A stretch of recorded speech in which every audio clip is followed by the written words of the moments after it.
Good afternoon, everyone. This is Rooftop Sports, and here we are back for some Mariners baseball, or shall I say the Steelheads baseball, because that is the uniform that they are wearing. It is dedicated to, I believe it was the Seattle Negro League team that was the Steelheads. Yep, that's what it was. That's what they're paying tribute to. As much as I do miss those ice cream 1980s nostalgia looking Sundays jerseys, at the same time, I totally get why they did it, because it goes towards charity movements. Now, Mariners are coming off of a huge, inspiring victory where they trailed 7-2.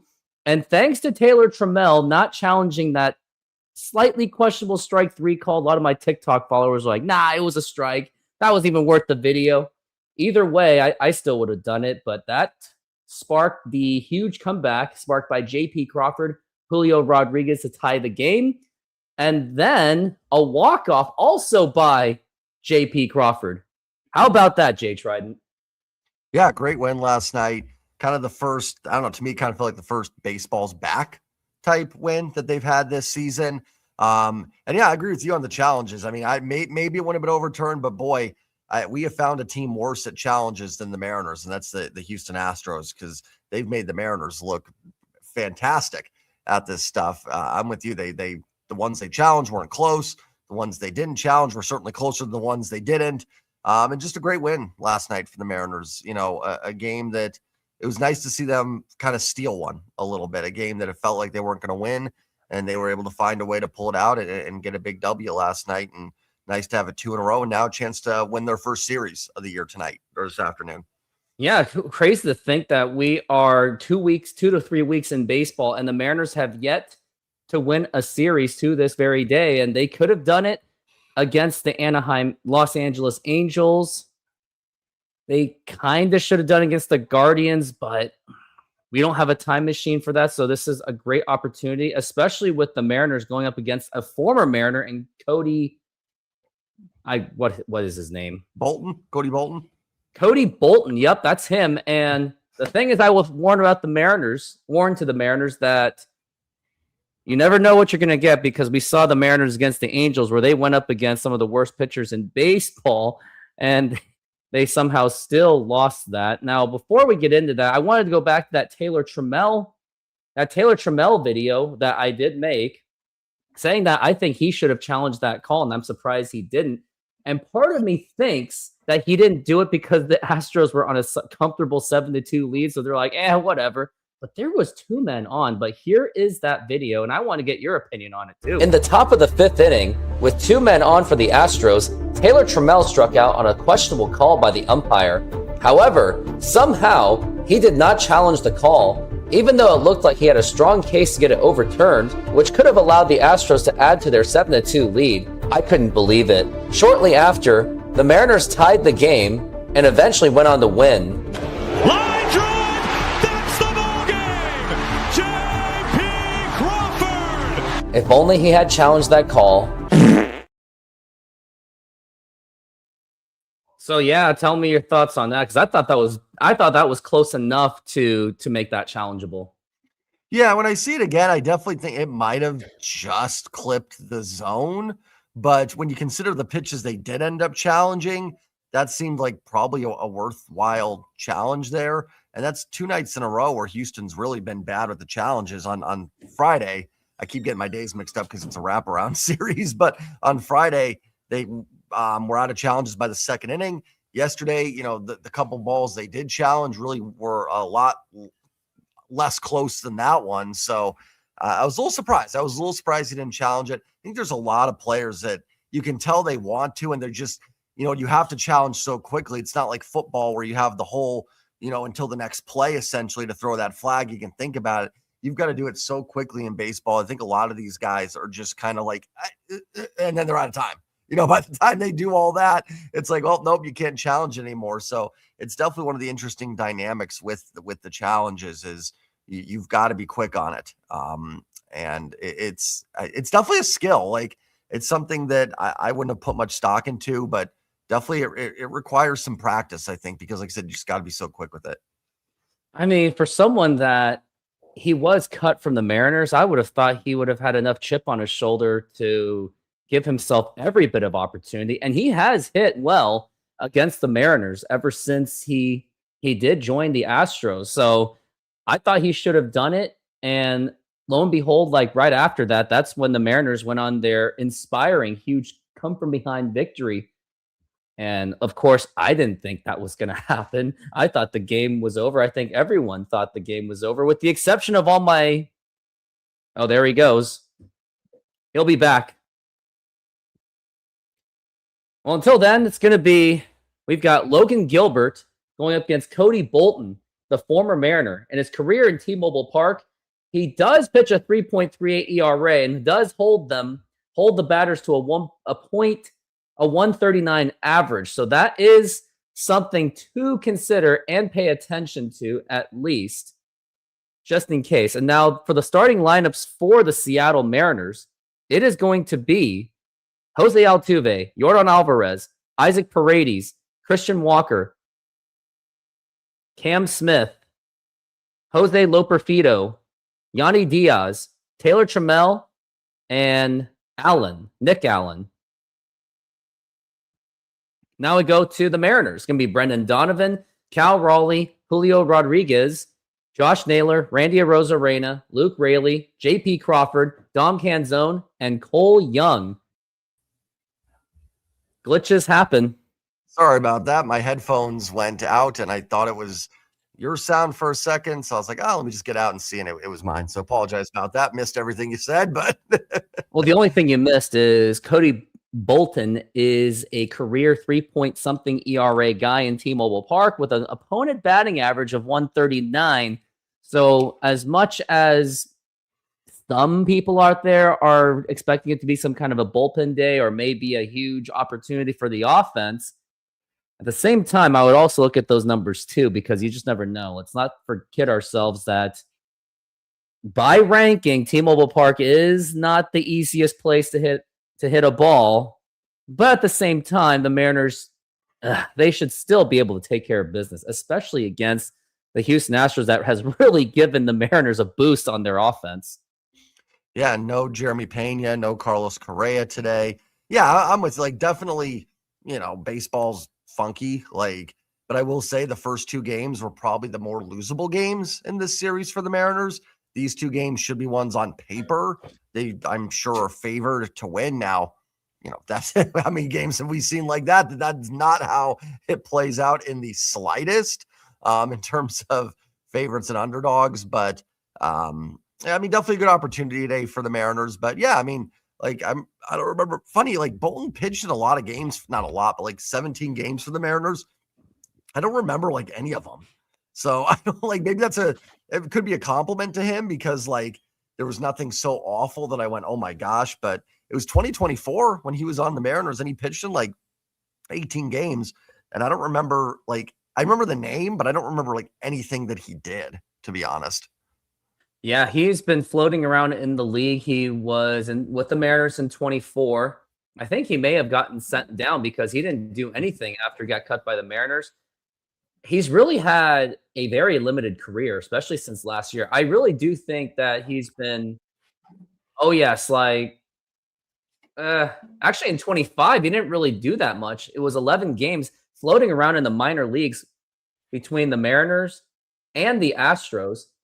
And then he spent most of 24 in Tacoma. So he really has had himself a very limited career. And this is an opportunity for him to at least get some confidence going. And for a stadium that he is familiar with, there is an opportunity. And now it looks like we're getting ready for that first pitch. And as we're waiting for the first pitch, Julio Rodriguez, all the other Mariners players are signing autographs for the young children. Kind of wonder what this one's about. It's not like this is Little League Day because that's usually not until May per se. Randy Arozarena signing autographs. The Dodgers / Mariner fan there, the kid. Yeah, that's one conflicted guy. Jose Altuve, Yordan Alvarez, Isaac Paredes. Oh yeah, and you did mention that the Astros are very short-handed. No Carlos Correa, no Jeremy Pena. But you just never know how it goes because Mariners do make Yep. everything unpredictable. Yeah, and baseball is as random as it gets. So I mean, it doesn't mean a whole lot. I mean, we've seen games with the Mariners where we're finally like, well, they're going to lose because look at this lineup they're trotting out, and that's the game they end up winning. You know what I mean? So, but definitely, the Mariners got to get a series W, right? They took care of business. You know, sweeping a 4-game series is hard. I'm not saying they need to win the next 2, but they've got to win one of the next 2. Time to get a series W on the board, and get this going a little bit. Good start, first 2 games. Let's see if they can get that series win tomorrow, and then or today, excuse me, and then tomorrow we'll see what happens. It's very strange that the finale of the series is going to be tomorrow rather than today. Like they're going to make Monday, also on a 1:00 game too. I wonder if the spring break for the school kids has a little bit to do with it, because in the school district that I'm aligned, where I'm kind of within, and one of my don't quit your day jobs, they are on spring break. So maybe I wonder if that plays a little bit of a factor on why the Mariners are having a game at 1 p.m. tomorrow. I was thinking that, or it could be the World Cup scheduling where they had to make this a 4-game series to move some things around. So, but yeah, I would think either one of those, but you don't see it often. Now the first pitch brought to you by SeatGeek, and that was up and in. Check swing did not go, and we are underway here at T-Mobile Park. And here's one of our Twitch people. We got typical Taryn. Definitely played a huge part of blowing up the Twitch last night. And now here is the pitch, and that's going to be a foul ball. Like, the comments were just going rapid, and they're the reason why I wrote that apology letter to JP Crawford, because I was really hating on him last night. See, look at that, handwritten, cursive, the whole 9 yards. Yeah, that was like the equivalence of having detention. Now the pitch, Right. and a swing and a miss, strike 2. Altuve is batting .302, off to his, as usual, good start. Just got to take one of these two. You know what? Especially for an April, I'm like, yeah, whatever. But if it gets to like September, then it's like, then you want them all. The 1-2. And now here's going to be a liner, and that's going to be over the head of Cole Young, and that's going to be a base hit. And now we got Altuve on first base. That means you're going to have Yordan Alvarez, the ultimate Mariner killer. Yeah. And yeah, I mean, he's hit 2 home runs in his last 2 games against the Mariners. And everything he's hit has been hard. Even that double he hit off Brash was crushed to right field. So certainly don't like letting someone on in front of him. I think they're making walk him either. I think they're making a joke that he actually dented the wall. They might have. It was now the pitch. It was crushed. That's going to be outside for a ball. Yeah, Astros offense will continue to be a problem. It looks like with the Astros, how they're playing this year, it's very reminiscent of the late 90s Mariners, where they had the high-powered offense, but absolutely zero pitching unless your name was Randy Johnson, Jeff Fassero, and Jamie Moyer. And that's going to be a strike. Which, speak of Randy Johnson, I'm actually considering to go to the May 2nd numbers retirement ceremony just so I can give him an ovation, and definitely considering the 50th anniversary ceremony too. And now here is the pitch to Alvarez. And that's going to be up high for a ball. And you can see how cautious Logan Gilbert is. He's not exactly hitting the strike zone. I think that's a little bit deliberate because, I mean, if you get one right over the plate, it is going to leave T-Mobile Park. 100%. Now we're at 2-1, and now the pitch. And that's going to be a foul ball. It's like anytime you get a foul ball off Alvarez early, it's like a win. Yeah, tell you anything that's not a home run is it's very. Just remember how silent your YouTube chat was yesterday. Yep, that is true. The YouTubers were very quiet yesterday. I think they were overwhelmed by the Twitchers. Now we're at 2-2. Now the pitch, and that's going to be outside for a ball. That's going to be 3-2. And again, this is Logan trying to be a little cautious, but with no outs, I think you might just want to be aggressive on him. I mean, you want to do your typical like up on the corner, but I mean that's like easier said than done. I mean, I pitch in softball and I can't even do that myself consistently. As we're at 3-2, it is tough. We're at 3-2. Alvarez batting .360 to start the season, and now the pitch. Oh, swing and a miss, and the throw, and that gets away, and that means Altuve's got a third base. Not a good throw by Cal Raleigh. Oh, they had him Man. too. Decent throw. I think he's out by a mile there. I know. Now you got. Are they going to say interference? Oh, that's what they're questioning. Yeah.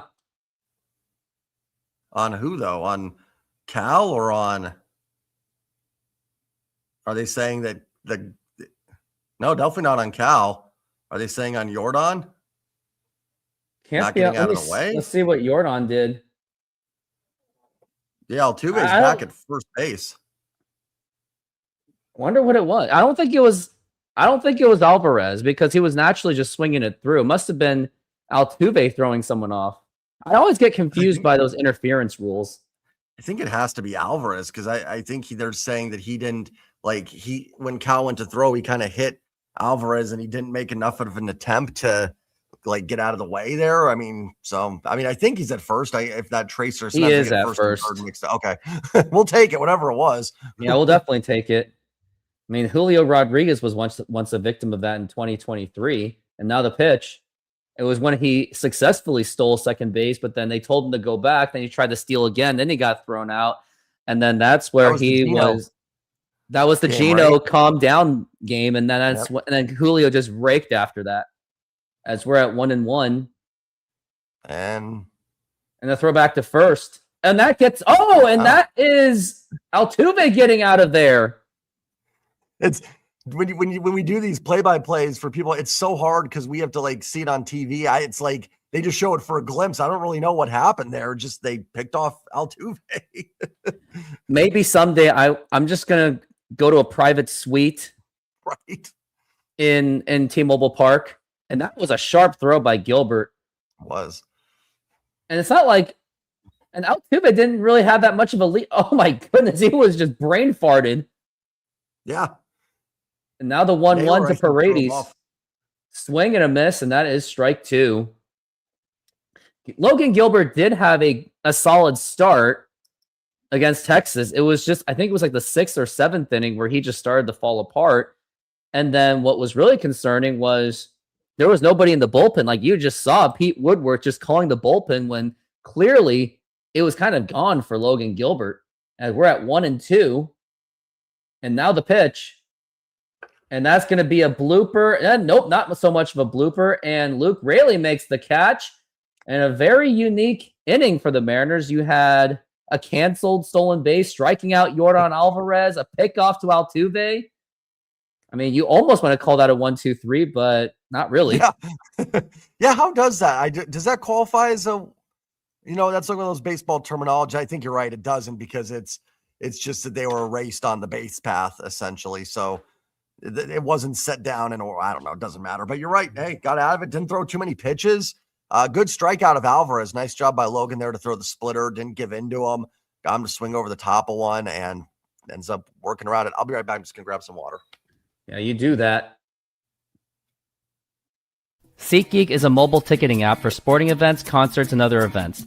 They make the buying experience easier by the app ranking each ticket from 0 to 10 to see if you are getting a good deal, and you can see exactly where you are sitting. I regularly use that app, and I have had nothing but a fantastic experience with SeatGeek. Use my promo code RoofTopSports to get $20 off of your first purchase. Link to the code, app, and website will be in the description, so take advantage, and thank you.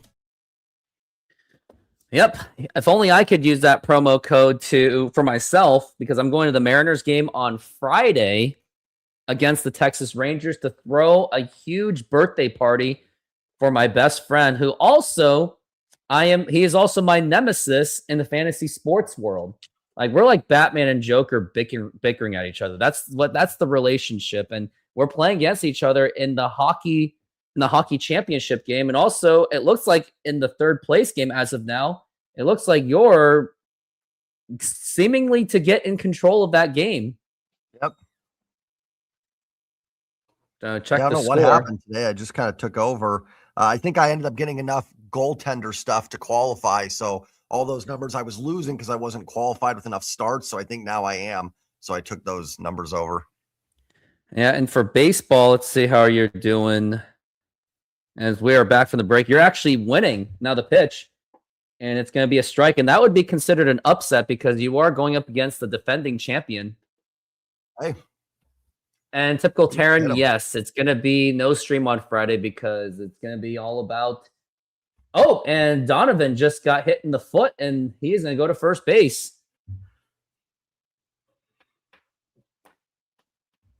And that's going to be Cal Raleigh up to the plate, even though I still say it to this day that I think Cal Raleigh should be a number 3 or 4 guy. I mean, given the guy that hits 60 home runs, one of the best home run hitters on the team, if not the best, of course they're going to put him in the first 3 spots. Just don't make him a leadoff hitter.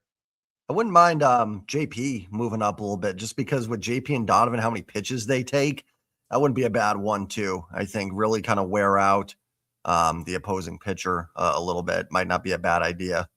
I don't know. What they're going to have to do against Bolton so they can really get to that bullpen because Astros bullpen has been getting a bit work. The pitch. Now here's going to be a fly ball to center field.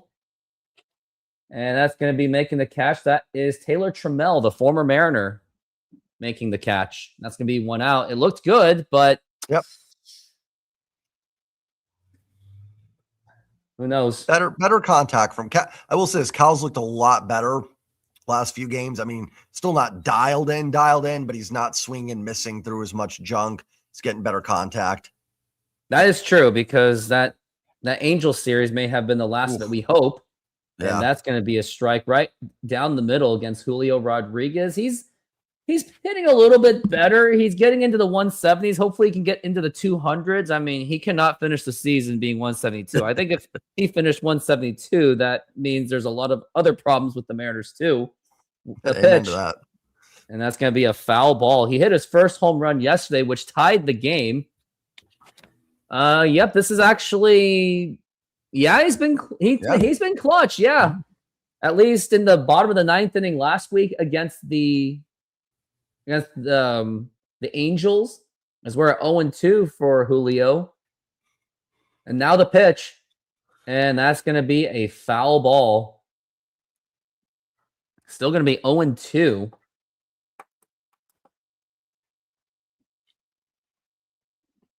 Bolton is at 8 pitches so far.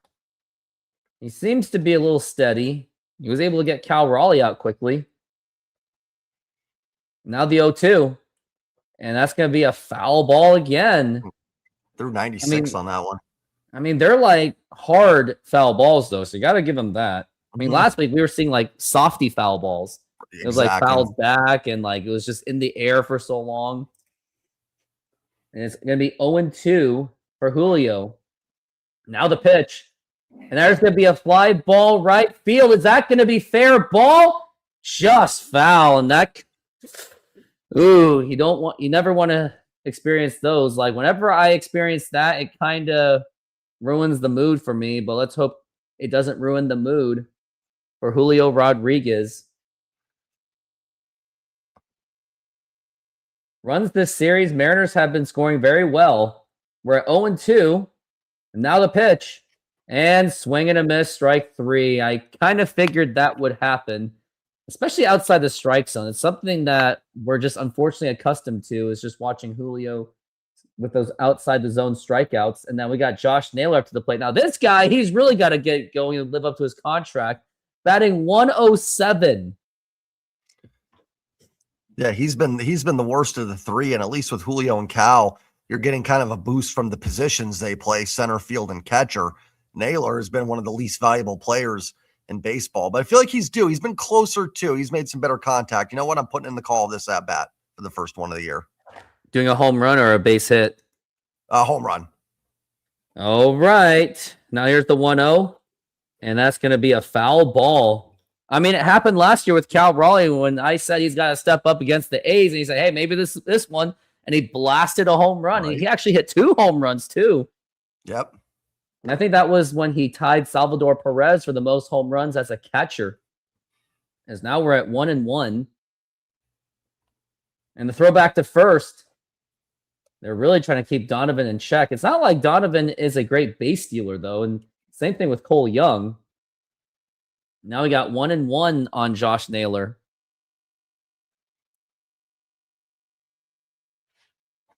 And now it's going to be The 1-1 pitch. It's going to be outside for a ball. Reese Beast is making a point that a lot of the bullpen is down today. Like you would expect that Andres Munoz may not even be available today. Maybe I can.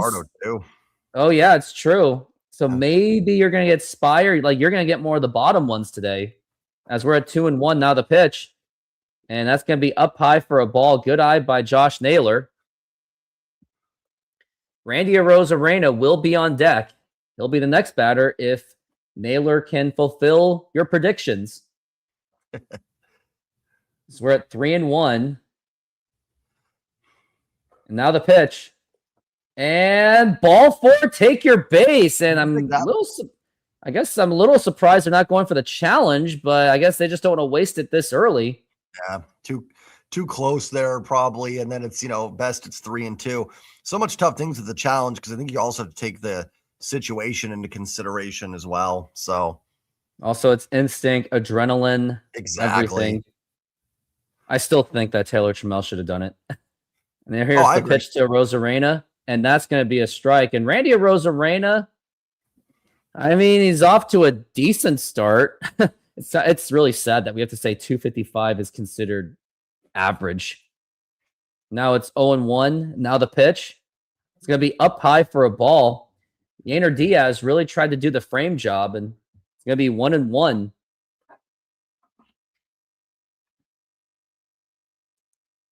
And now we've got 1-1. And now the pitch. Now here's going to be a blooper, and that is going to be a base hit. And I think that might score Donovan. Here he comes in the throw to the plate, and that's going to be not in time. And what an RBI single by Randy Arozarena, scoring in Brendan Donovan. That is as clutch as it gets. And the Mariners, the Steelheads, take a 1-0 lead. Let's go. Good start. Yeah, Ace swept the Mets in New York, and I think they won 2 out of 3 from the Yankees. A's just went 5-1 on a New York road trip. Very impressive. I've been saying it. I call them the undervalued team. I think they are I think they're extremely undervalued. I don't love the pitching, but they're definitely like, if they do get a little pitching, watch out. And so far, they're winning games 1-0. They're getting some pitching. Yeah, I mean, the Mariners are going to be hosting the A's later this month, so that's going to be a huge matchup. Now the pitch. I think it could arguably, knock on wood, could be tougher than the Astros series. Mm-hmm. I mean, the A's pitching the A's pitching can't be worse than what the Astros are. I mean, they've lost people over the past couple of years. Oh, I think me and you might get a call for the Astros here. The 1-1. Hey, I'm a pitcher for my softball league, so I've held the games to at least 1-run games. I mean, I could use a decent little paycheck. I mean, I need some money to get to the World Cup. You could rubber arm it a bit. Yeah. Now the pitch to Rayleigh. And now here's going to be a ground ball right to him, and he's going to go with a bag. I mean, yeah, there was really nothing Randy could have done there. I mean, it was literally right to the guy. But Mariners, the Steelheads, take the 1-0 lead as we go into the top of the second. Hey, let's see. You know what we have not gotten? The Mariners have scored in every first inning this series. I don't want to complain. They've won the first 2. They've given that lead right back in the top of the second. The one on Friday, Hancock gave up the 3-run double. And then obviously yesterday, Trmell had the 3-run double. So, it'd be great. Little shutdown inning here. Let's keep that lead into the second inning. Yeah, because I want to have a good momentum going. Well, when I go to the movie theater tonight, I'm watching the Mario sequel tonight. Nice. Right after the Mariners game, I watched the first one as a refresher. And I'm like, yep, I'm ready for the next one. I'm definitely going to be stuffing on popcorn. That's for sure. I know they're expensive, but the popcorn in the theater is just different. It really just does. Just avoid the candy because they're pricey, and I'm probably going to end up getting the candy. We usually go to like the dollar store and get the candy before, and then didn't think of that. I didn't think of that. I should probably do that. We have a dollar store like right across the street from the theater, so very well placed. I think an advice also is just don't drink the soda or whatever you drink. Don't drink it immediately. Like drink it in graduals. Next thing you know, you end up going to the bathroom and missing critical components of a movie. Yeah. Oh, it's a timely thing, right? You don't want to eat all this stuff before the movie starts. And as you get in there too early with the previews and you've eaten half the popcorn, you're drinking.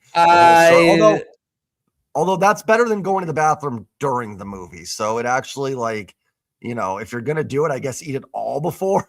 But I've actually ate a whole bucket of popcorn before throughout the entire previews. I won't tell a lie.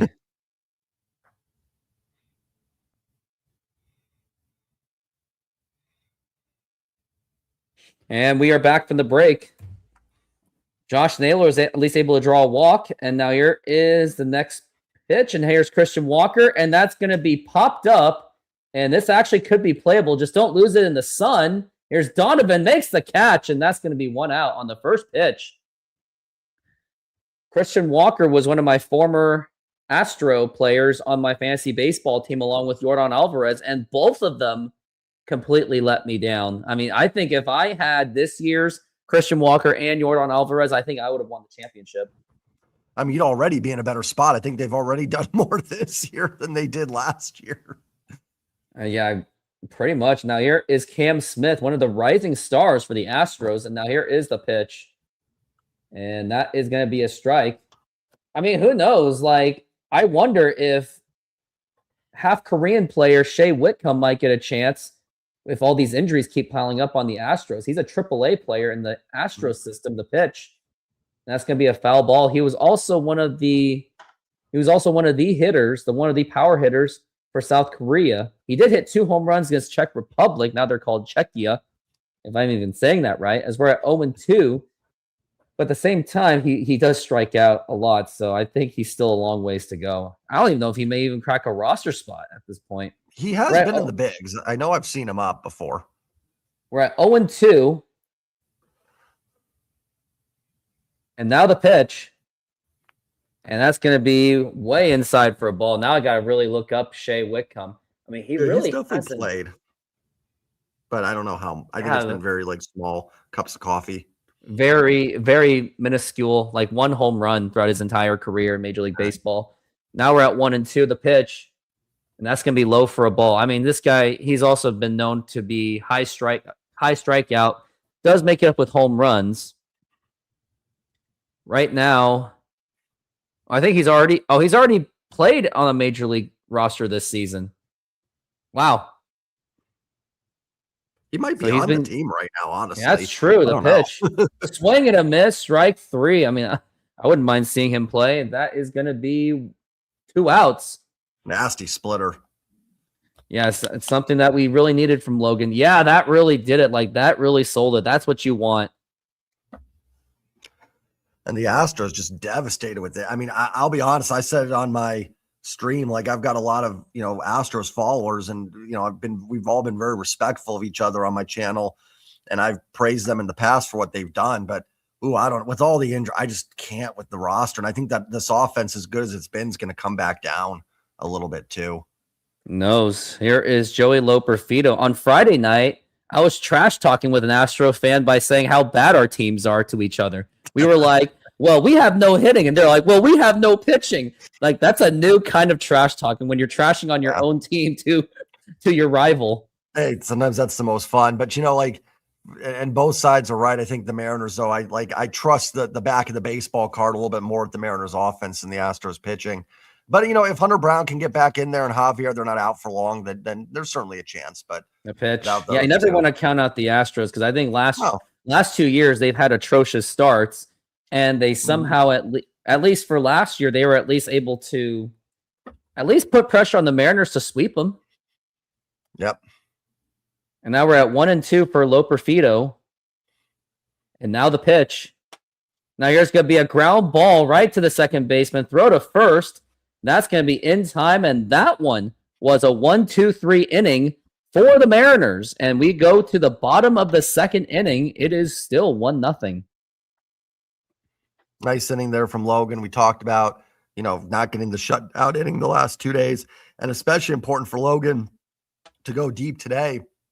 Because like Reese B said, that the bullpen, and you said it too, like Munoz might almost be positive is down. You might be able to squeeze a couple outs out of Brash, but I don't know if they're going to have him pitch 3 straight. Bizzardo, I think, has pitched 2 in a row, or has he? Did Bizzardo pitch on Friday? I don't think he did. So Bizzardo's probably okay. We can find out. Yeah, I don't think he did pitch Friday. Let's find out. Might as well. On Friday, who were the pitchers? Bizzardo did pitch on Friday. Wow. Okay.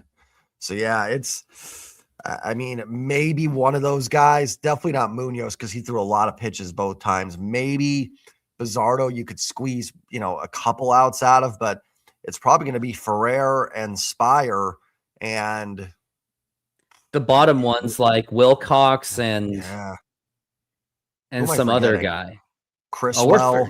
Criswell. So yeah, it's going to be from Logan would be great. And what's scary also is that the Mariners don't have a day off all the way till the 23rd.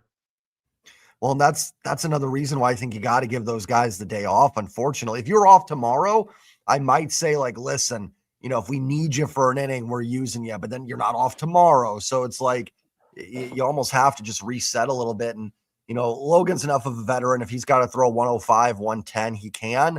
And then you hope that maybe Spire Ferrer can combine for 6 to 7 outs, between them and get it done. Ideally, you get a big lead here and you can turn it over like Criswell for a couple innings.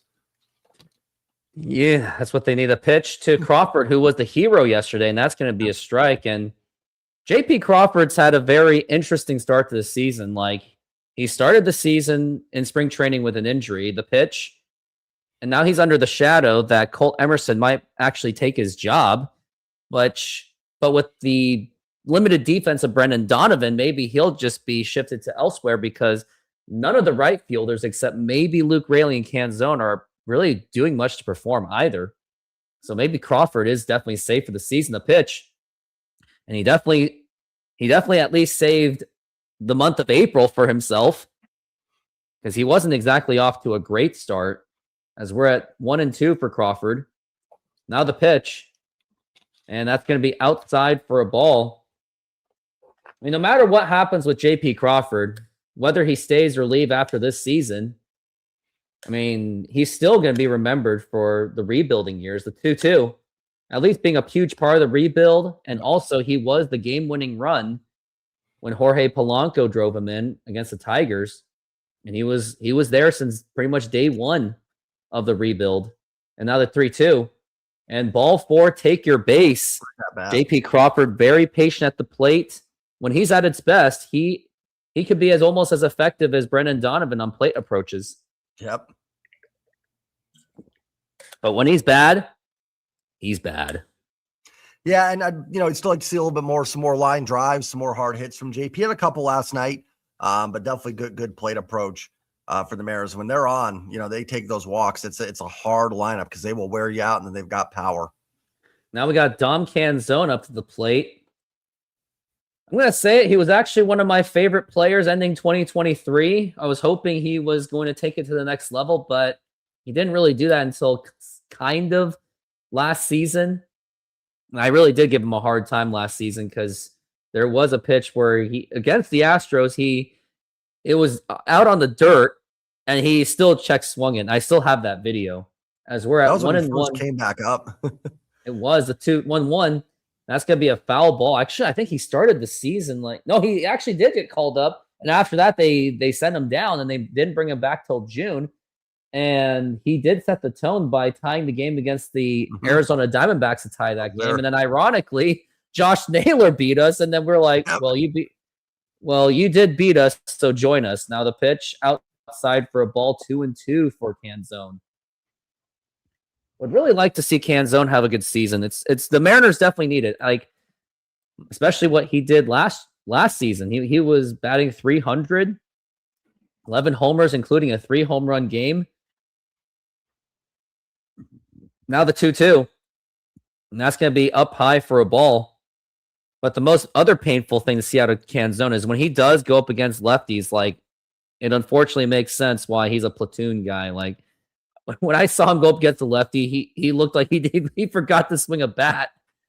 Yeah, now the 3-2. And he's also taking, Polanco's spot essentially too, which is, you really want to try and match that production as best as possible. It's going to be tough to do so since he is only limited to a platoon guy, and at least Polanco, he could do pretty much most of the time. The 3-2, and now the pitch. And ball 4, take your base. How about that? They're playing the small ball walking game, and now we've got Cole Young up to the plate. Well, and this is where this lineup can be so dangerous because you got the bottom of the order here with J.P. Crawford hitting 7th. He's always going to give you a tough at-bat. Dom with a great at-bat there, and he's got pop. Like, if you get frustrated and leave one over the middle, Dom will hit it out. And now with the way Cole Young's hitting, he's been great so far. Then it just turns back over to Donovan, Cal, and Julio. Now, obviously, Cal and Julio aren't quite there yet this year, but this lineup can really be lethal when it's dialed in, and hopefully we're starting to see that this series. One of my friends just texted me. He says that you sound like Jay Buhner. The Bone. I've got the voice of the Bone. I guess you do. Maybe the Mariners will hire you to do a voiceover work for him. Me and the Bone together. That's well, I appreciate it. I'll take that as a compliment. So thank you. Now we got Cole Young up to the plate. And now the pitch. It's going to be up high for a ball. And he does have an excellent opportunity to at least get J.P. Crawford in. This season with runners in scoring position, I think he is the best hitter. 5 of 14 with 8 RBIs. And Cole Young just kind of quietly, every game, he's one of those guys who look at the box score. Oh, 1 for 3 with a walk, 1 for 2 with 2. You know what I mean? Just quietly on base 2-3 times. Yeah, and we're at 2-0, which is why the Mariners drafted him. Like Jerry DiPoto said that he could not believe that Cole Young fell that far. Now the pitch. That's going to be a foul ball. Aaron Judge did homer today. He's been off to a slow start for Judge. Yeah, standards. they're all trying to. I think they're trying to run that World Baseball Classic narrative, like World Baseball Classic ruins these hitters. I'm like, well, that's baseball for you.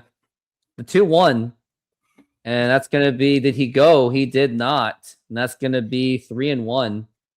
I mean, I can understand why because you're not playing exactly every single day, so that does play a part on them having a struggling start. As we're at 3-1, now the pitch, and ball 4, take your base, and now the bases are going to be loaded for Brendan Donovan with no outs. What can possibly go wrong?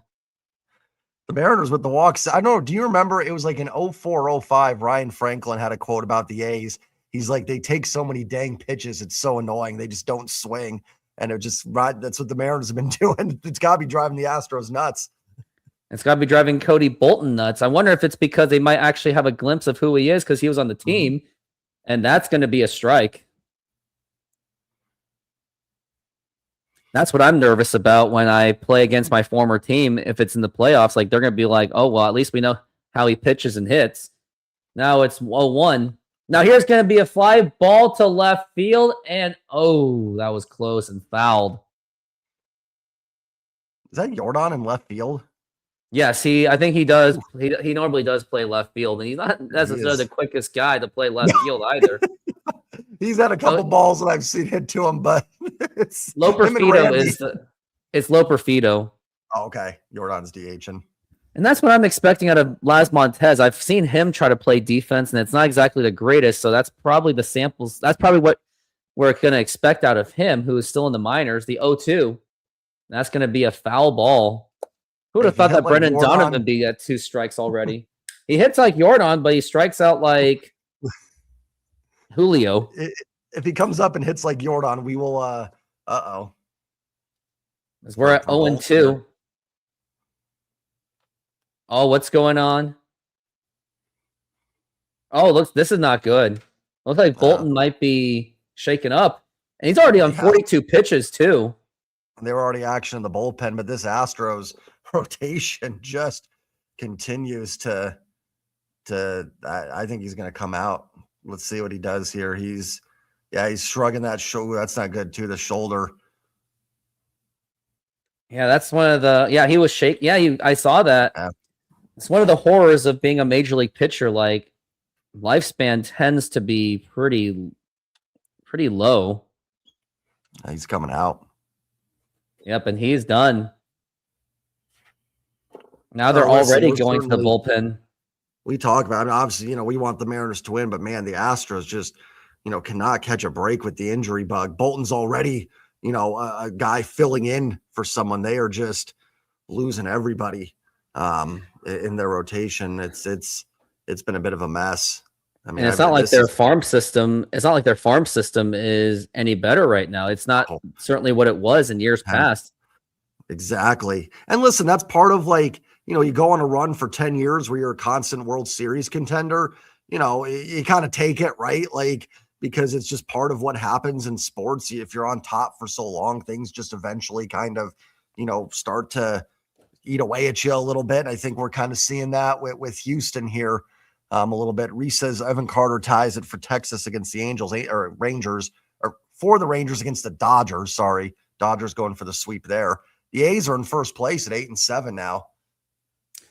Yeah, that could be a bloodbath of a division, as if it always is. That's what the AL West is known for. It is known to be a bloodbath, along with the AL East. Now, it does make me remember with this whole Astros falling apart. That's what Scott Servais, I remember he said that he was banking on that by the time the Mariners got back to relevancy prior to 2019, where he basically, I liked how he basically admitted that the team was tanking, but he was not even saying, he's like, yeah, well, it'll just give some time to catch up. I'm like, yeah, you admitted that you're tanking, aren't you? Which I did not, which he wasn't wrong, he just didn't want to say it. But it was true, because they were a fringe 85-win team, and because the Astros were just too much, they were like 100-win team, and then the A's were just hanging around. You had the Angels at least being annoying with just Trout and Ohtani alone, and Texas being Texas. That was, I remember prior to 2019, or before the Cano trade, I was calling for a rebuild. I was like, they have to do a rebuild. And there's just no point with aging Felix, Kyle Seager no longer at 300 OBP guy. I think even his defense was even taking a small hit too. No, exactly. That was the right time to do. Like you said, Houston was a 100-win World Series contender. The A's still had the Mats, Chapman, and Olsen. I think the Angels were still decent with Trout and Ohtani. I don't know if they were obviously weren't a playoff team, but they were still okay. Texas, I think, was pretty bad. I don't remember exactly, but yeah, I mean, they were better. So, I mean, I agree. You had to do it. I mean, they still had Beltre hanging around. Oh, did the Reds tie the Angels? That game was 7-0. Did the Reds tie it? Oh my goodness. That was De La Cruz. And now we've got, I think we still got Brendan Donovan still batting. Yep. 0-2 count. Now they're going to have, it's going to be a long day. That's why I think this would be advantageous. Let's say if for whatever reason the Mariners got out of this game with the skin of their teeth with the willingness to risk Munoz, Brash, and Bizzardo, you would think that the game tomorrow would probably low-key be that throwaway game. Would be whatever. Which I hate that. I hate that idea. But when it's April, and you have no day off till Thursday, it's can you really blame them? And I hate saying it, but I mean, they don't have a day off till Thursday. Right. Exactly. That's what I said yesterday in my recap. In certain games like this, it's even Dan trying to get another inning out of Castillo yesterday. I get it. He's trying to save as much as he can. Yeah, and I know there were haters that would say, "Oh, well, why is it that he leaves someone in when they stink?" Wait, hold on. Here's Donovan, the pitch. And swing and a miss, strike 3. And now we got Cal Raleigh, bases loaded, so there is a chance to do some damage, or you can just end it with a double play. Well, that's got to be tough, too. You're facing a pitcher, and then a new pitcher comes in with an 0-2 count. That's got to be a tough spot for a hitter there. I mean, Edgar, I think, experienced the worst one that I saw back in June 27th of 1999. Well, here's Cal Raleigh. And now the pitch. Oh, swing and a miss. And he really wants to go for it, but he doesn't really have to. I mean, he can just poke a single, and you'll still at least get 2 runs in for sure.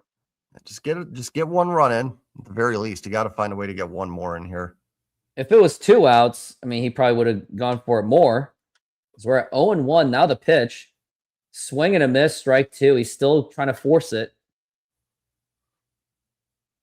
I mean, if Cal Raleigh gets out and Julio Rodriguez is up with 2 outs, you know he's going to go for the bomb, even though we're going to be like, no, just poke it in. Yeah, now just get a fly ball, something. Yeah, sac fly would do it. That Reese B said so. We're at 0-2. Now the pitch. Up high for a ball. What I do remember back in 1999, June 27th, Edgar Martinez was up to bat, and this random streaker just ran onto the field because he wanted to be remembered as a final streaker in Kingdom history, I guess. So that kind of ate up some time away from him. And then he struck out. And then he snapped at the umpire and got thrown out immediately. One of the rare times you ever see Edgar get ejected. I don't think I've ever seen Edgar thrown out. So that definitely something that set him off.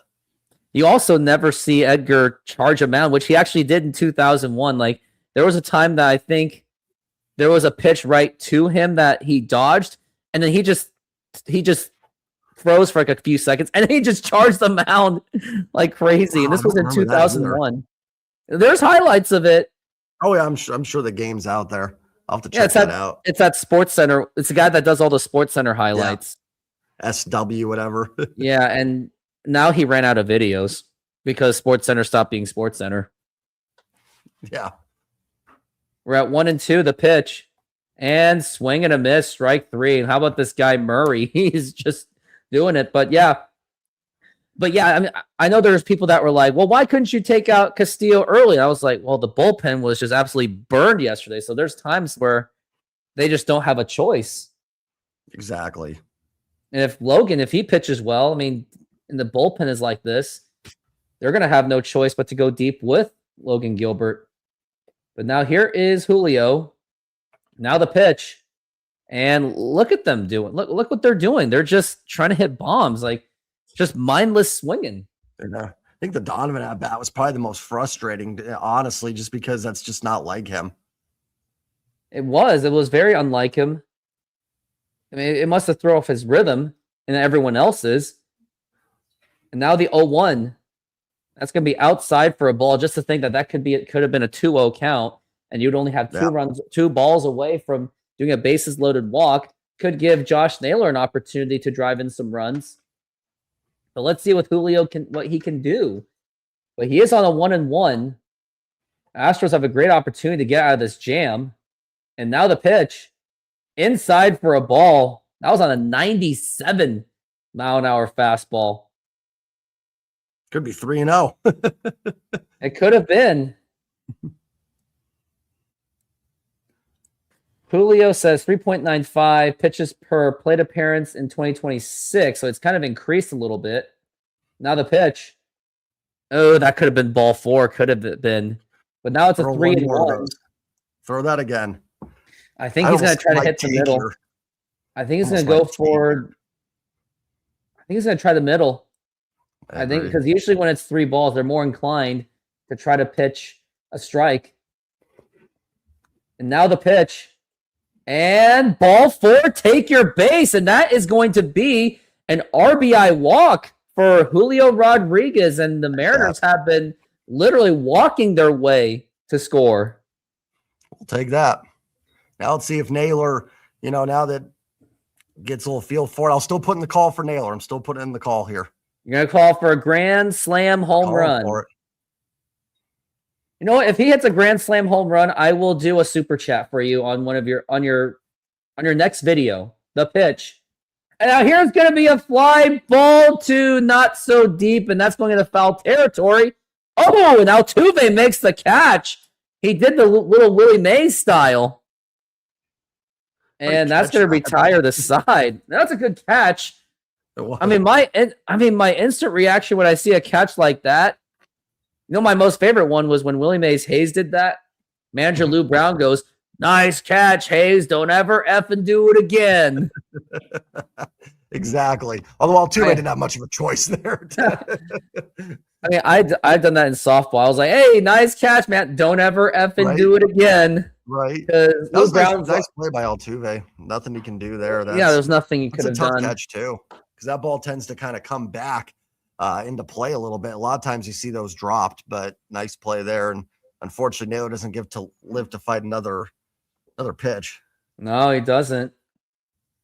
They're showing the Cal Raleigh home run. I really do wonder, though, if Major League Baseball and the Mariners are going to work something out where they can at least go to King 5, because the King 5, the 10-game idea is a good idea, but the problem is there's not everyone can like handle the cost of like doing Apple. You got Major League Baseball. Now you're just so much to handle. Then you've got YouTube TV just for King 5. Like the cost just racks up. That's why people like me, Northwest Sports Fanatics, yourself. Actually, no, you're technically part of the problem because yours is a membership only stream. That's right. It's probably cheaper though. It is cheaper, but you're still in that category. You know what? Maybe one day I'll throw videos like, we've got, if you're a Mariners fan, you got to do this. You got to subscribe to Jay Trident Podcast. You got to subscribe to MLB Mariners TV. You got to subscribe to YouTube TV or Fubo or cable just to access Mariners baseball. And I'll be the one going, and Rooftop does it for free plus tips. For free. And you do much more games than I do. So, yep. I think I'm on my 13th Mariners game. Speak of. Oh, and we're back from the break, so I didn't have enough time to brag about myself. Now the pitch. And that's going to be a strike to Yandy Diaz. Let me see where I'm at. I am at 13, so the magic number is 87. As we're at 0-1. Now the pitch. Now here's going to be a ground ball, diving stop to throw to first, and barely gets him in time. That was a good stop by Brendan Donovan, and that's going to be one out.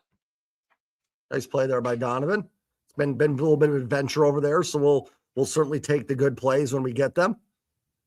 And Donovan doesn't really make much of those. Like, as soon as Cole Emerson is up, which, by the way, I still think, given his numbers, and Marine Layer made a good point that the reason why they're not calling him up is because Cole Emerson's strikeout rate is still too high for even a minor league level.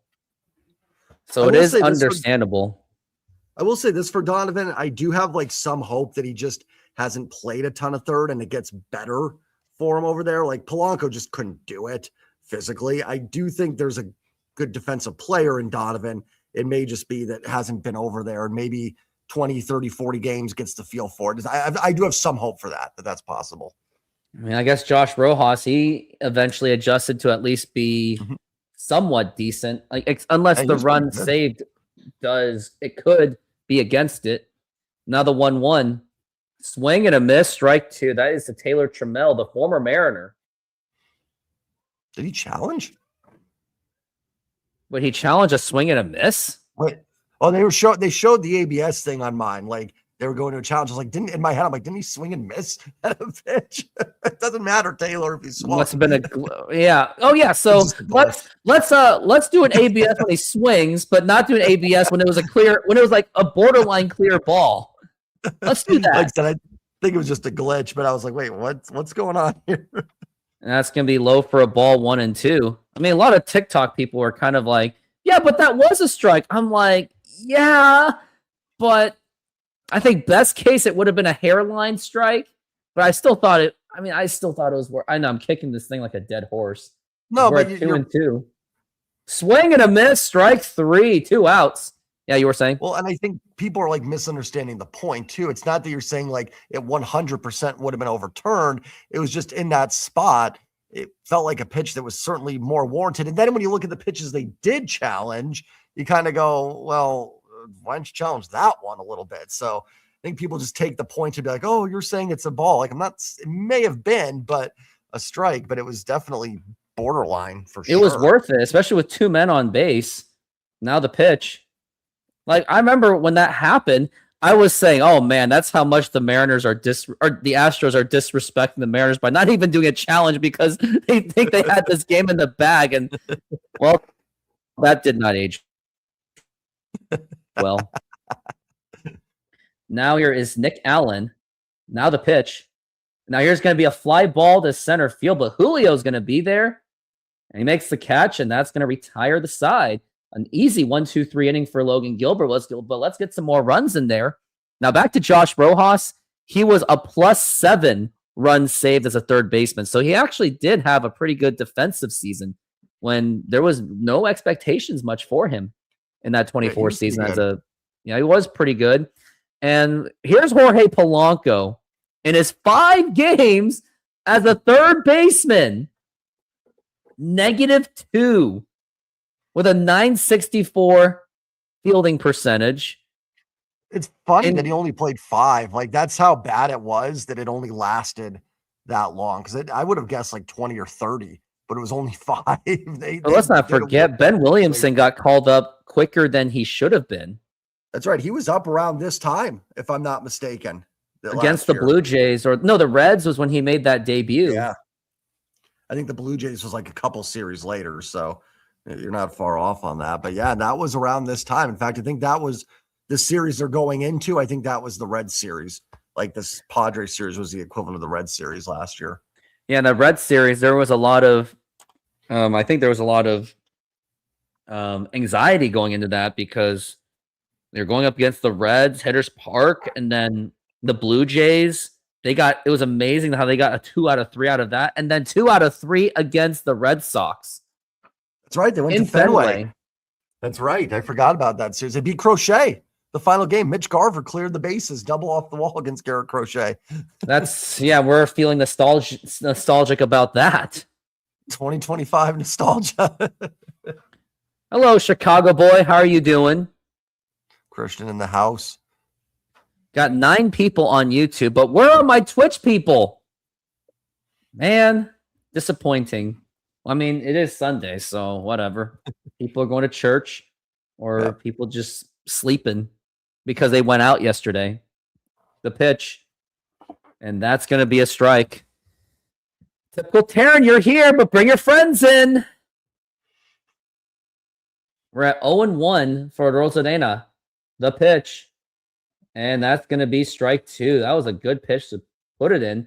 Murray's been pitching very well for the most part, with a walk, though, but still. So we're at 0-2. And now the 0-2. And now here's going to be a liner to right field, and that's going to be a base hit. And Randy Arozarena gets on base with a single. The Twitchers party tonight. Yeah, they probably partied too hard after enjoying my post game, so they probably all went to bars, got drunk, and then just still sleeping. A hot take on this, though, man, sleeping is slightly overrated because every time I plan to sleep in, and now here's Luke Raley, and now the pitch, and that's going to be popped up, and I don't think, and that could be dropping. Could that be? And that's going to drop in for a base hit. And is Randy Arozarena going to third base? A throw to third, and Randy gets the third. What a hustle effort. Wait, did they just say Randy's out? No, he's safe, but Paredes kind of gave him a little bit of a push. Oh, that's what happened. Okay. I'm like, wait a minute. What just went down here? How about that for a little blue parachute job? We'll take that. I was going to say that reason why I think sometimes sleeping's overrated is because, what you don't want to do is you don't want to accidentally wake up early and then sleep in, because next thing you know, your body freezes, if you know what I mean. And I think he's right. I don't think sleeping's overrated. I do think sleeping in. I love a good night's sleep, but I don't like when I've slept in and I can't do it anymore till like past 8 o'clock or something. I mean, I'm usually up by 6:30. So I agree with that. Every now and then, though, I will have an afternoon nap every now and then. When you have a family, I mean, you can't really sleep in anyway. Yeah, it's tough. We're at 1-0. Now the pitch. One time when I was in high school, over this nice sunny summer, I slept until 12 p.m. somehow. Oh, the high school. And my grandmother reminded me to never do that again. And she did it in a very Korean way. We're at 2-0. And now the pitch. I mean, I just can't sleep in because I just hate the idea of like losing like a quarter of the day. Exactly. As we're at 3-0. I mean, it would be weird to sleep in and then wake up to do a Mariners game. That would not feel good at all. The 3-0. Yep, that is a strike.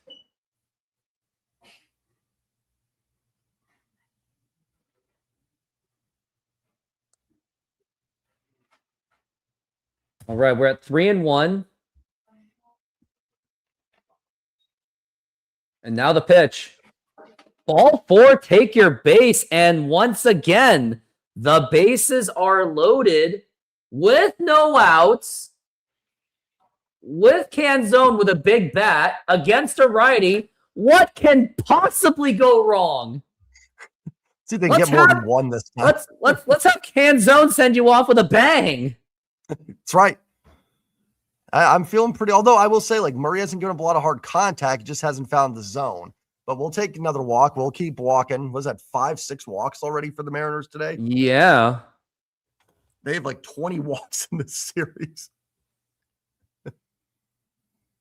Over 20. I think they're like 23 or 24.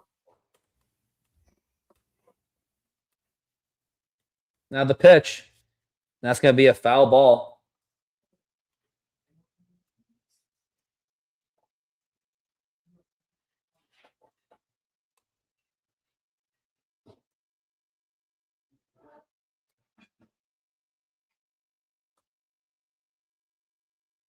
Now we got 0-1, and now the pitch.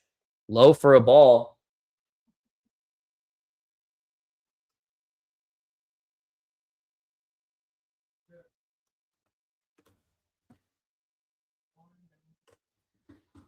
Now we're at 1-1 for Canzone. He has a great opportunity. And now the pitch. Low for a ball, 2-1. I'll take a walk too. Yep, absolutely. Keep that line moving. Nothing wrong with that. Now we're at 2-1.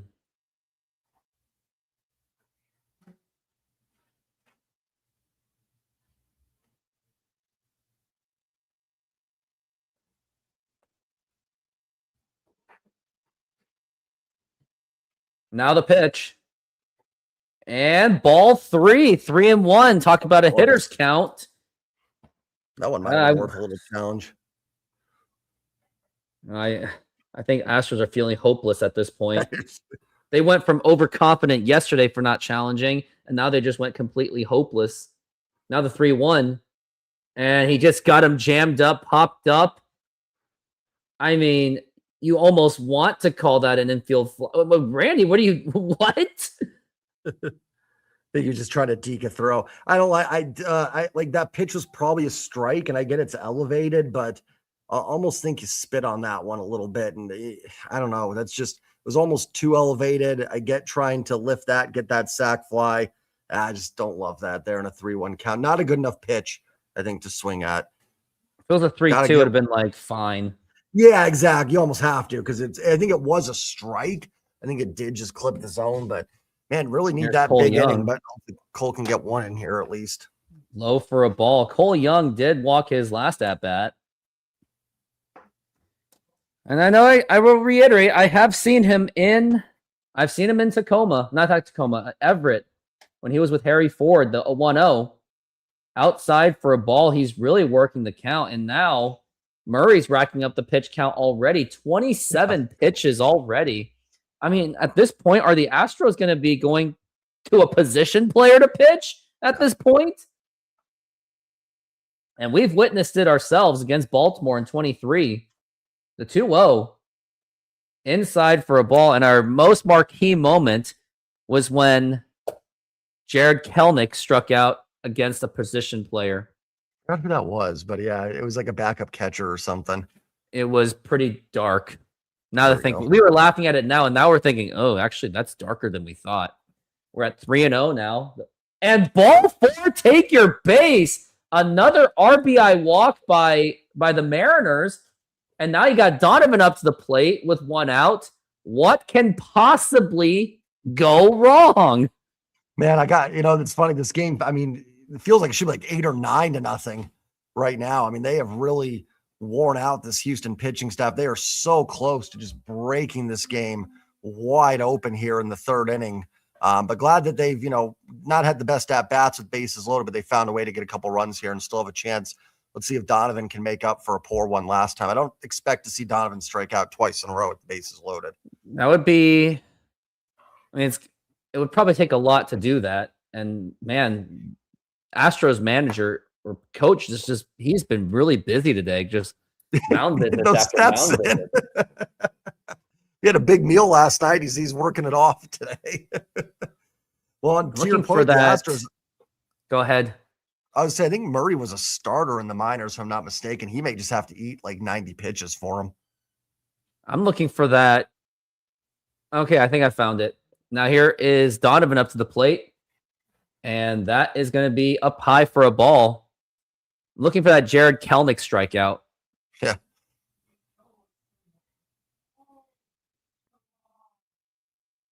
All right, I found it. I just got to download it. And now it's going to be 1-0 the pitch. And that's going to be a strike. I mean, tough challenge there, but I mean, he put his hand on his head, but it was like too late, buddy. And now the 1-1, the pitch. It's going to be up high for a ball. Before you go, yep. Once we get to commercial break, I will show I have that Jared Kelenic strikeout video. Even though I kind of feel bad for laughing at him, as we're at 2-1. Now the pitch, and now here's going to be a fly ball to right field, and I think that might actually bring in the run.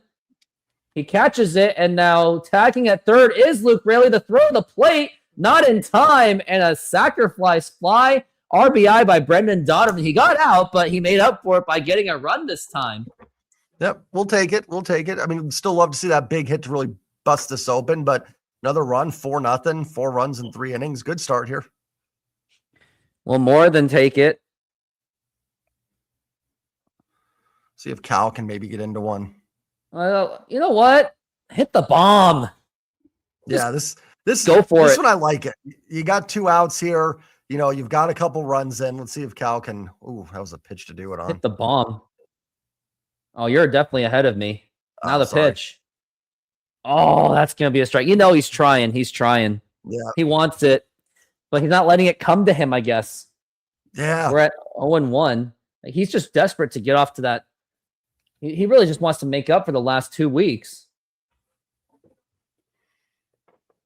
I mean, as much as the World Baseball Classic has hampered, I'm still on the side of not making any change of how you schedule it. Just leave it the way it is. I think if you put in the All-Star break, it'll make it much worse. I was going to say it'd be even worse. Then you get this in the second half of the year. And then you have batters that are going to be completely thrown off. And some of those players that play on the team internationally, they don't get all the at-bats either. Even if they do play. Yeah.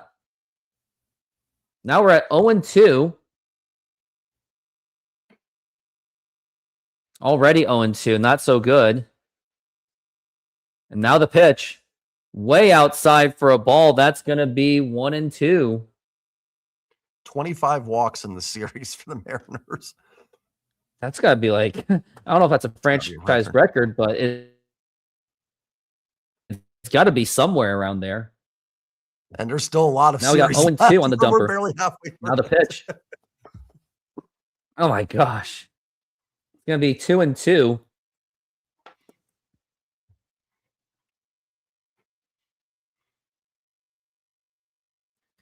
Still hanging at 2-2. Dumper still has the opportunity. I mean, that he's going to go for it. Now the 2-2 pitch. And a swing and a miss. Strike 3. Exactly what I feared. And that's going to retire the side. But before you go, Jay Trident, here is a flashback moment. Now I feel nostalgic about this. And no disrespect to Jared Kelenic, but No, it's 2-2. I beg your pardon. I said 3-2. 2-2 on Jared Kelenic. Lester not using the pitch clock. Got struck out. Struck out Kelenic, and Kelnic's even laughing. He doesn't even care. At least Kelenic giving a smile about that. That's Kelnick did reach base twice today. That'll bring up Julio. So Lester's an out away from getting out of this inning and stranding a leadoff double. That's a strike.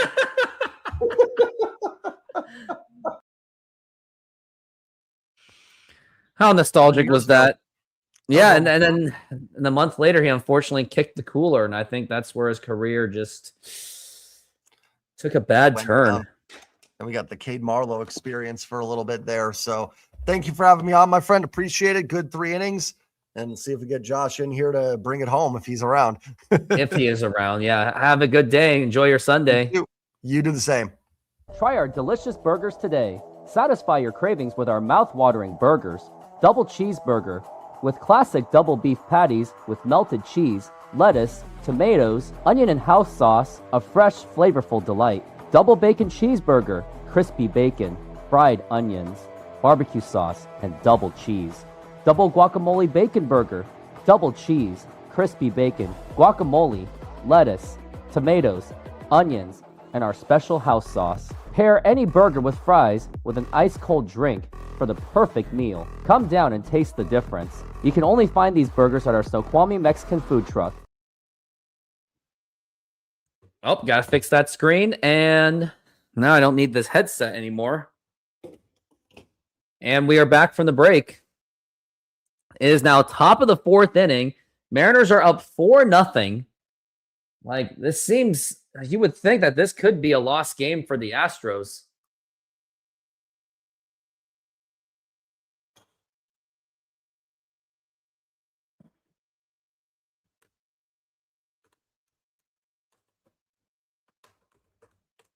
Now we got Jose Altuve up to the plate.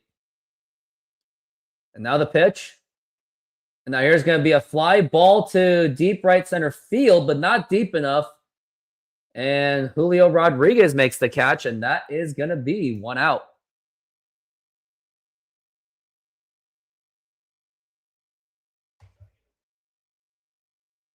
Got 11 people on the channel so far. Hit that like button, subscribe, and donate to the channel to help further the growth of this channel.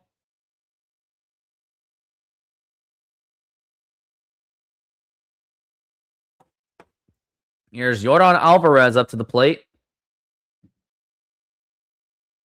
Now the pitch. And that's going to be in there for a strike.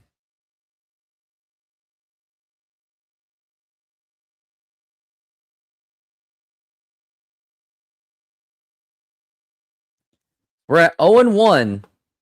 Now the pitch. And now here's going to be a fly ball. He got under, but here's Julio. He's going to make the catch, and that's going to be 2 outs.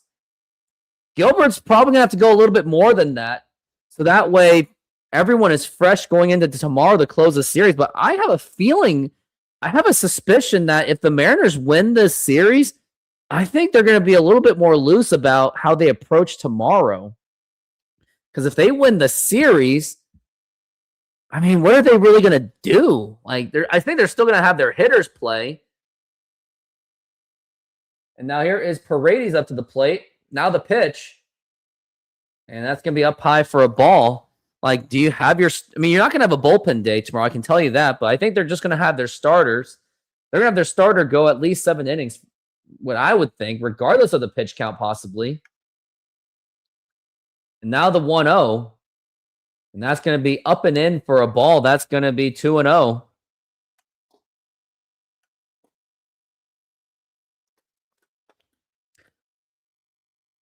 We're at 2-0 for Paredes. And now the pitch. And that's going to be in there for a strike.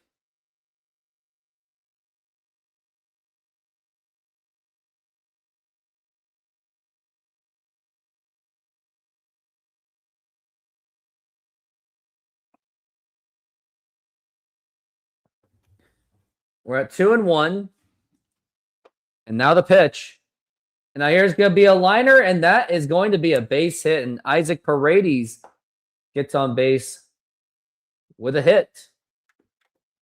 Mariners will be facing Mike Burrows tomorrow with Kirby pitching. Let's see who Mike Burrows is all about. He's a 1-2 with a 5.63 ERA. In his entire career, he was with the Pirates. Didn't really amount to much either. Ugh. But Mariners still got to take care of business either way, regardless. Now the pitch. And that's going to be low for a ball.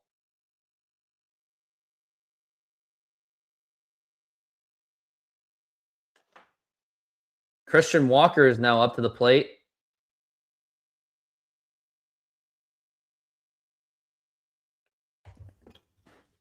Now the 1-0.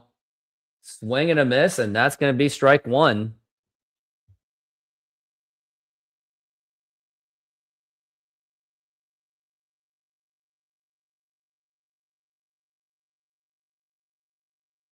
That's what they need.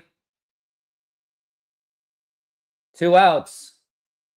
And that's going to be a ball. And don't forget the Rangers. I mean, they definitely got to go well above 500, especially in this rough stretch. As we're at 2-1. And the pitch. That's going to be a foul ball, strike two.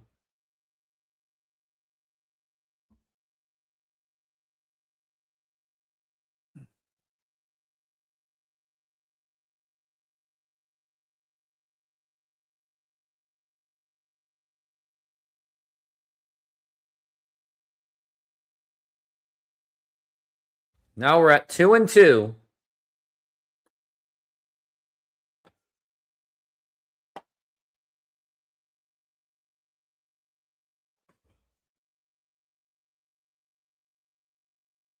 Two and two. Now the pitch. Swing and a miss, and that is going to be strike three. And that's another good inning for Logan Gilbert.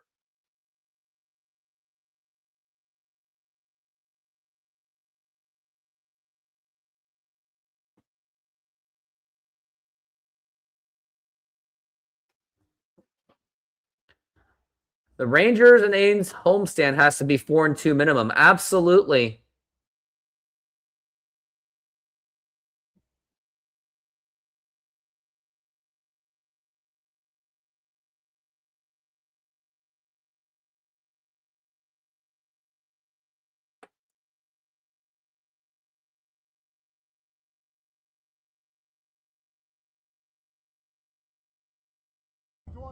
Yeah.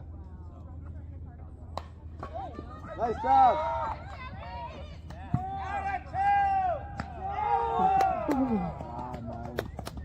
Good plays, guys.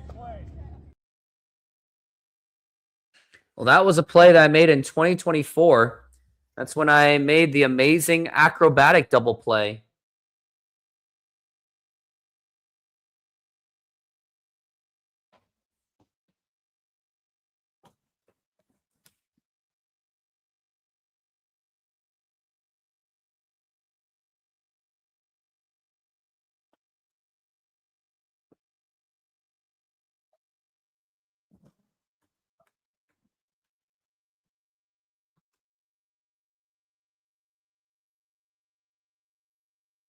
Brian Wu signing autographs.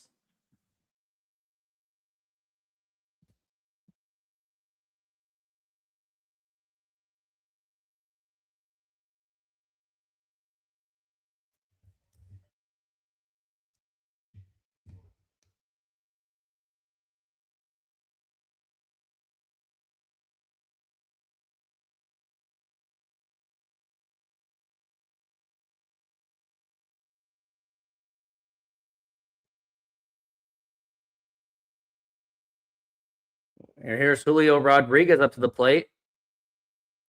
And that's going to be in there for a strike.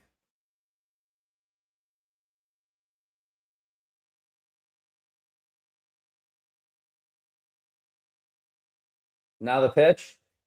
And that's going to be missing it for a ball. New pitcher. We got Rodriguez on the mound.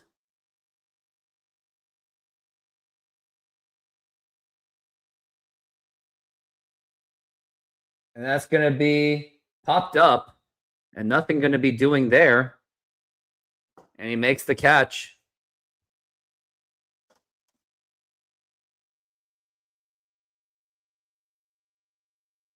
Josh Naylor is now up to the plate.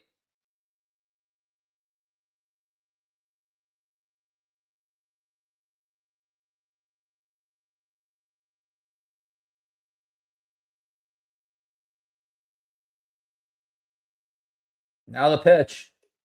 And that's going to be missing it for, that's going to be in there for a strike. They're challenging. I don't know if I would have challenged that one. Wasted challenge, man.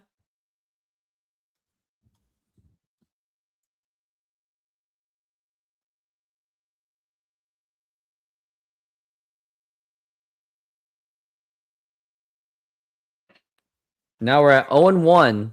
Now the pitch. And that's going to be a strike. Yeah, he's laughing it off. I think he realizes he shouldn't have used that one. Yeah, Josh Naylor is now becoming a punchline. Now the pitch. That's going to be up high for a ball. That's going to be 1-2.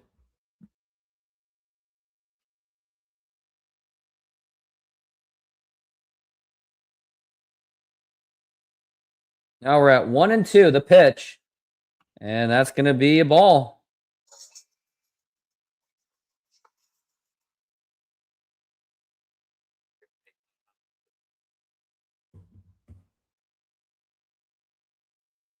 Now the pitch. Swing and a miss, and that's going to be strike 3. Absolutely embarrassing of Josh Naylor.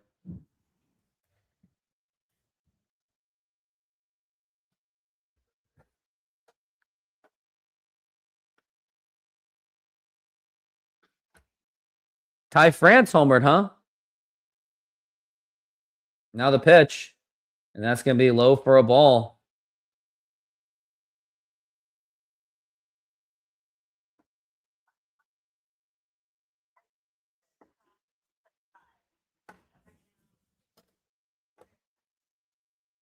Now the pitch.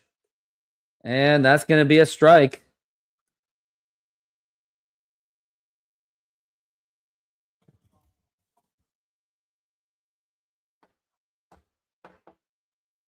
We're at 1-1. The pitch. Swing and a miss, and they're just chasing it. That's going to be 1-2.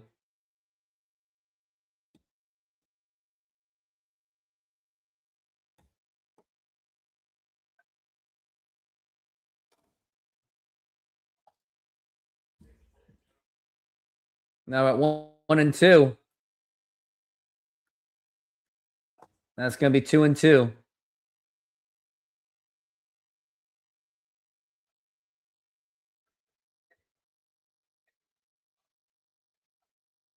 Now the pitch. Now here's going to be ground ball right to Altuve. Throw to first in time. And that's going to be the 1-2-3 inning for the Houston Astros.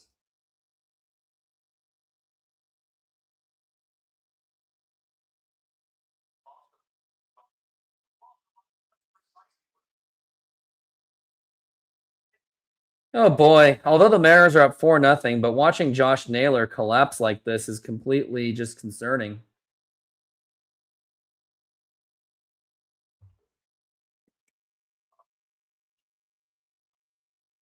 Taco lovers, this one's for you. Come enjoy tacos auténticos at Snoqualmie Mexican food truck, packed with flavor, made with love, and always fresh. Try our carne asada, al pastor con piña, and more. Topped with cebolla, cilantro, y a squeeze of lime. Pair it with a cold drink and relax at our outdoor seating. Perfecto para disfrutar. Find us at the Snoqualmie Mexican food truck, open daily. Try our delicious burgers today. Satisfy your cravings with our mouth-watering burgers. Double cheeseburger with classic double beef patties with melted cheese, lettuce, tomatoes, onion and house sauce, a fresh, flavorful delight. Double bacon cheeseburger, crispy bacon, fried onions, barbecue sauce, and double cheese. Double guacamole bacon burger, double cheese, crispy bacon, guacamole, lettuce, tomatoes, onions, and our special house sauce. Pair any burger with fries with an ice-cold drink for the perfect meal. Come down and taste the difference. You can only find these burgers at our Snoqualmie Mexican food truck.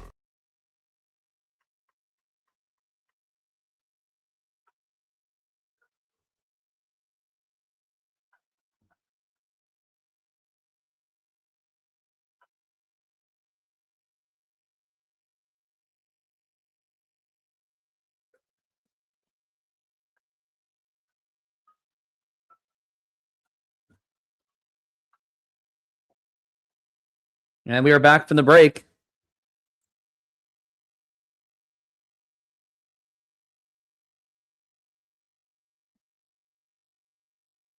Now the pitch. And that's going to be in there for a strike.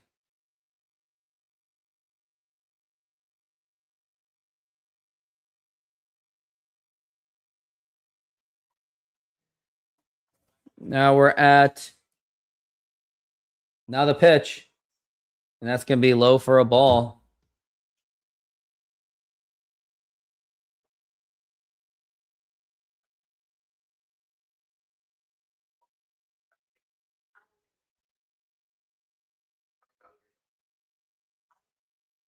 Now the pitch. And that's going to be in there for a strike. Logan Gilbert, who's at 48 pitches, he's been very efficient today. Now we're at 1-2.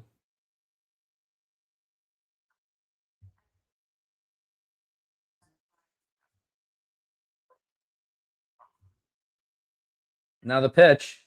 And that's going to be popped up into center field. And Julio should be there. He makes the catch, and that's going to be one out.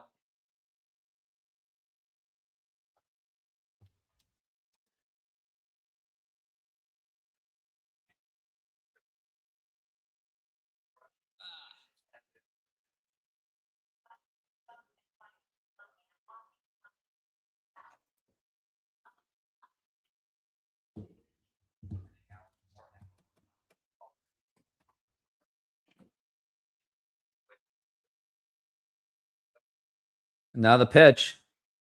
And a swing and a miss, and that is going to be strike. Going to be 0-1 for Loperfido.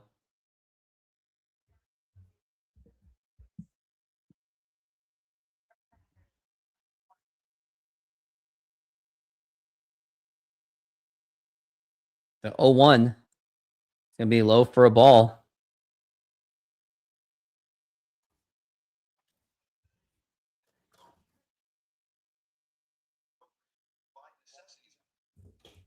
We're at 1-1.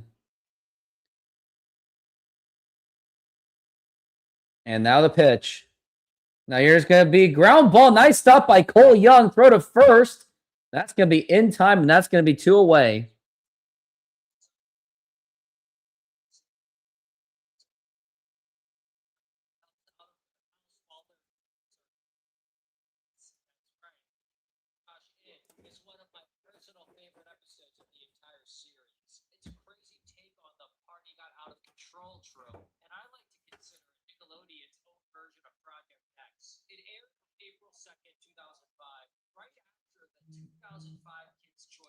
Now the pitch.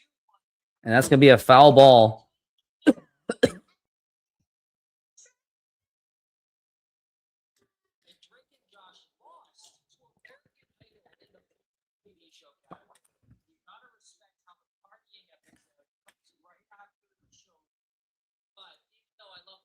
Now we're at 0-1 for Diaz. Now the pitch. Low for a ball, 1-1.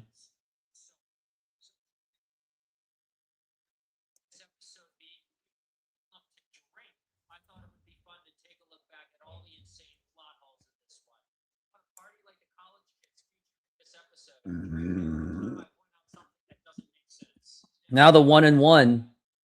That's going to be inside for a ball.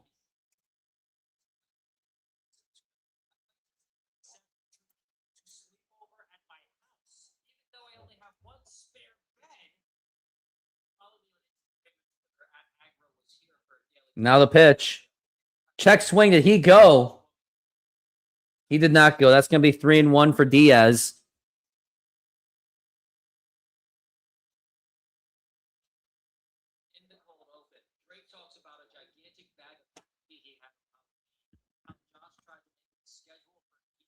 Now it's going to be 3-1 and the pitch.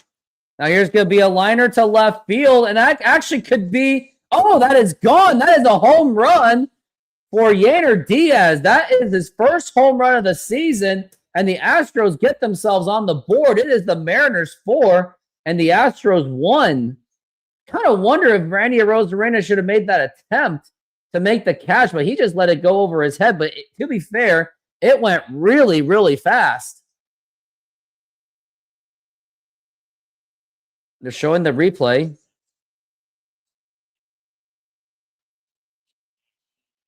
Trying to see. I think he could have. I think there could have been a chance he could have robbed it. Now here's Taylor Trmell up to the plate.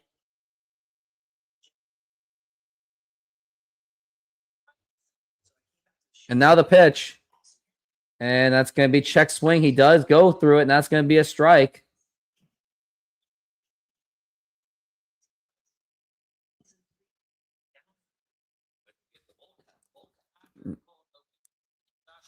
Now we got 0-1.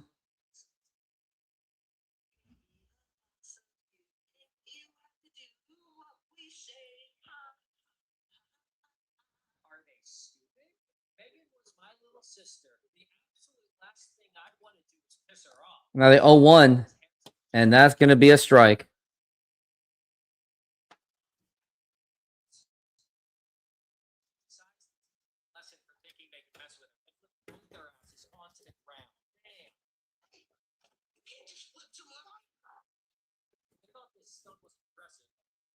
Now the 0-2. Swing and a miss. Strike 3. That's going to retire the side. But the Astros do get a run back, and I think the Mariners should probably consider trying to score some more runs to get some more insurance.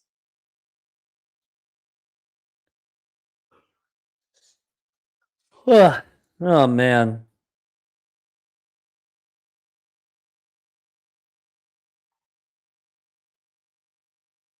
Well, this is a little bit nerve-wracking, but Yainer Diaz just hit a home run to put the Astros within 3 against the Mariners.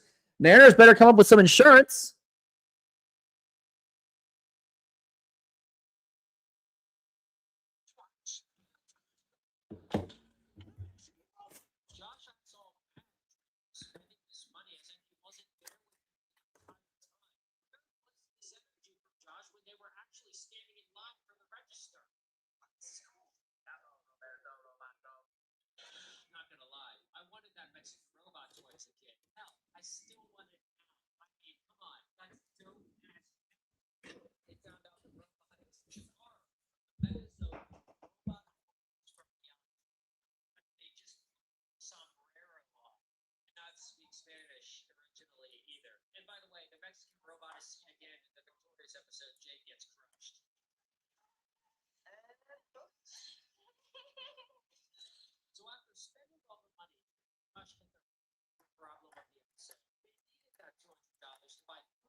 And we are back from the break, and here's Luke Raley up to the plate. He is 1 for 2.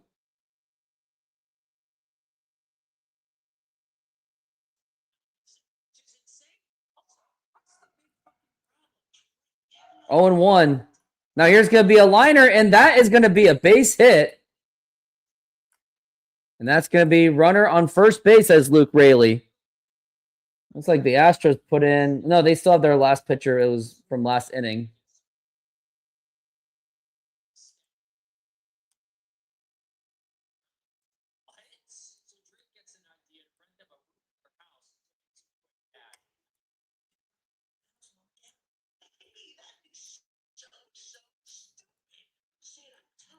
Now the pitch.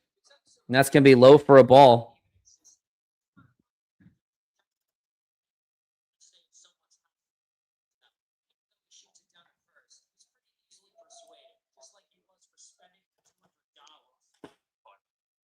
Now we're at 1-0 for J.P. Crawford.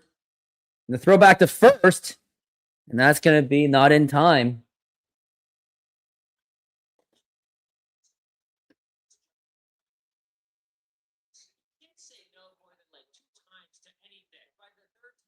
Now we're at 1-0. The pitch. It's going to be outside for a ball.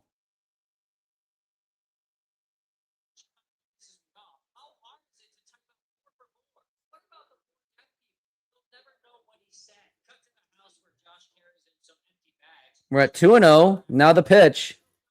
And that's going to be outside for a ball. Crawford has 2 walks today, by the way. Been batting very well.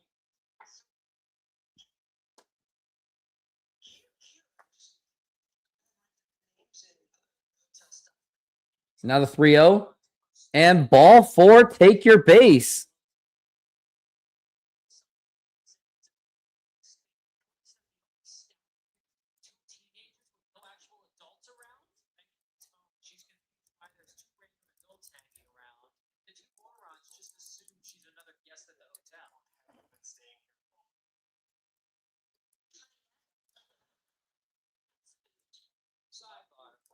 Now here is Dom Canzone up to the plate. Now the pitch. Swing and a miss, and that's going to be a strike.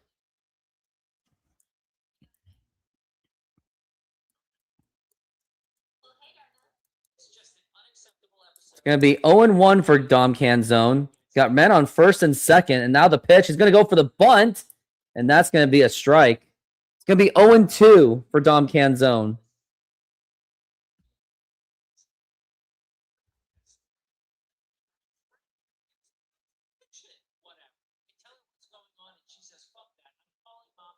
Oh and 2.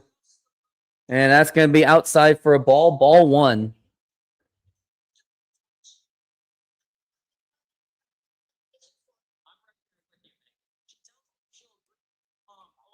Now it's going to be 1-2. The pitch. Swing and a miss. Strike 3. And that's going to be 1 out. Cole Young now up to the plate.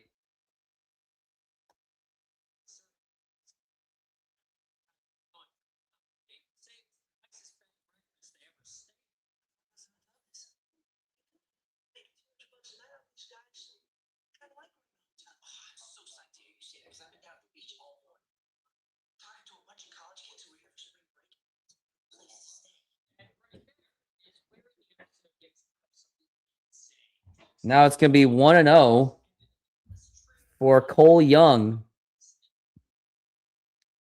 Now the pitch. That's going to be popped up, and that should be playable. And Paredes makes the catch, and that's going to be 2 outs. It's going to be Brendan Donovan up to the plate.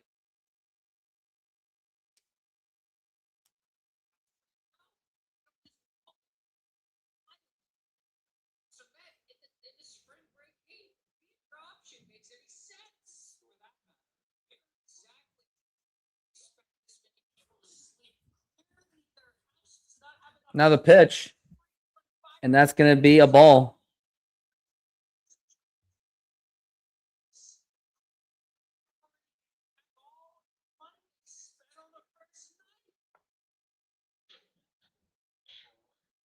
Now it's going to be 1-0. Now the pitch to Donovan, and that's going to be low for a ball.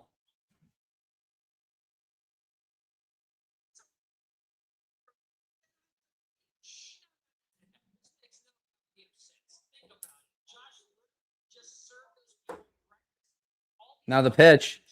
That's going to be popped up to left field and makes the catch, and that's going to retire the side. That was a disappointing inning.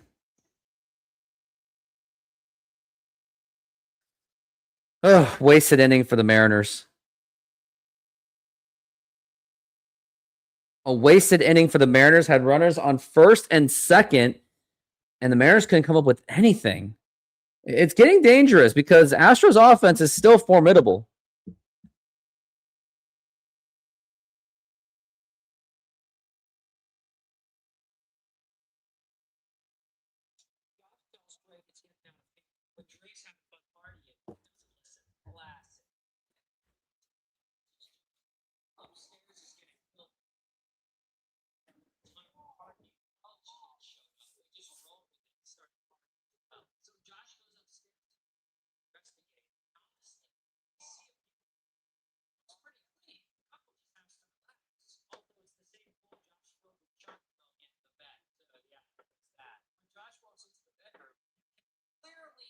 Senor, tell me how you make a thin crust Sahara pizza. With your hands. Cornmeal.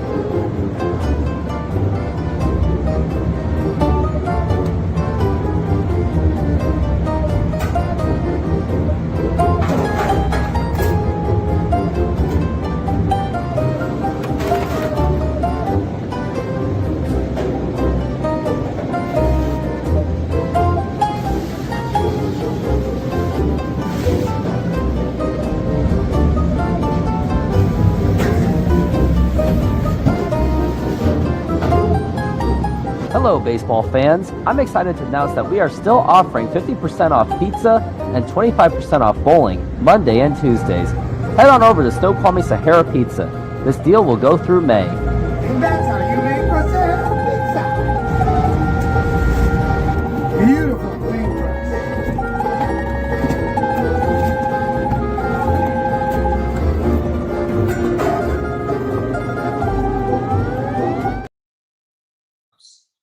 We are back from the break. Logan Gilbert's now in the top of the 6th inning.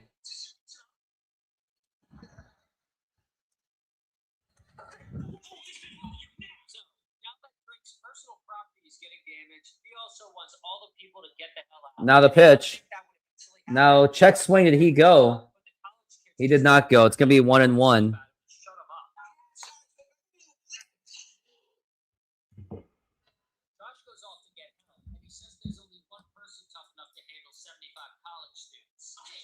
Now the pitch. Swing and a miss, and that is strike 2.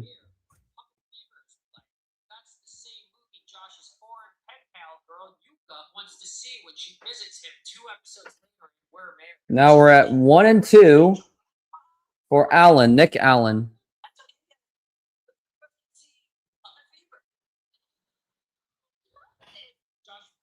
Now we're at 1-2. Now the pitch. Check swing. Did he go? He did not.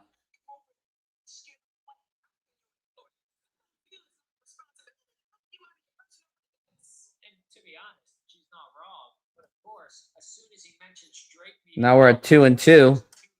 Now the pitch. Now swing and a miss, strike 3, and that's gonna be one out. Logan Gilbert's been pitching very well today. He's at 65 pitches going into the 6th inning. He might be able to go all the way. He has 6 strikeouts.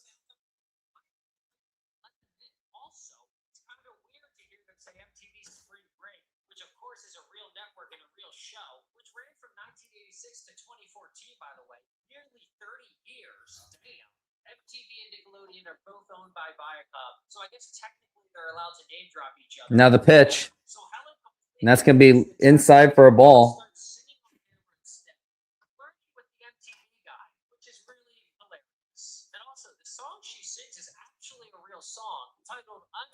Now it's going to be 1-0. Now the pitch. Now here's going to be a liner to left field, and that's going to be a base hit. And Jose Altuve is going to go to second base.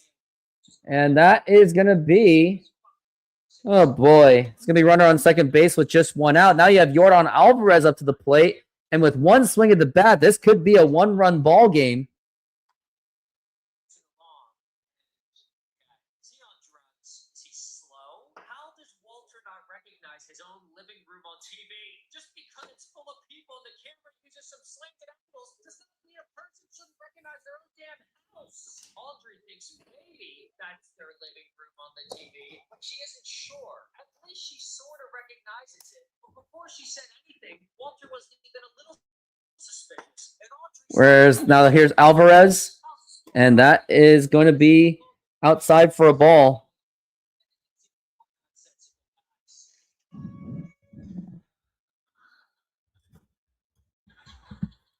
Because now we're at 1-0.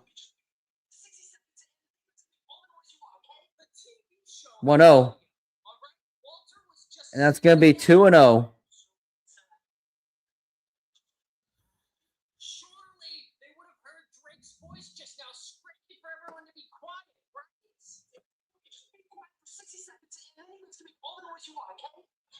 Now it's going to be 2-0. Now the pitch. It's going to be low for a ball, 3-0. I think they're just going to intentionally walk him anyway. As you probably should at this point.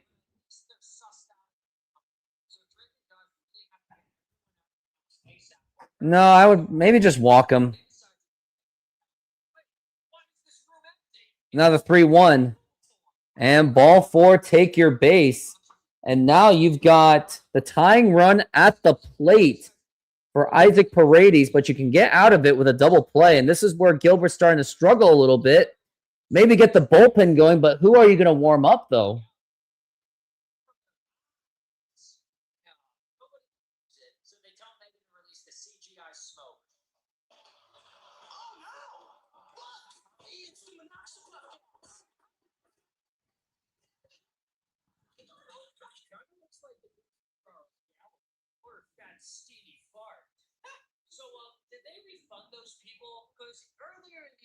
Drake said a bunch of them paid in advance. Is that a crime? On leaving the house. Even Megan. Damn. You know what? Megan not only saved the day by successfully getting all the people to leave, but she even helps them clean up too.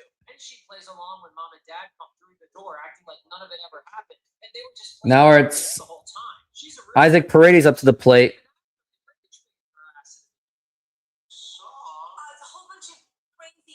Now the pitch.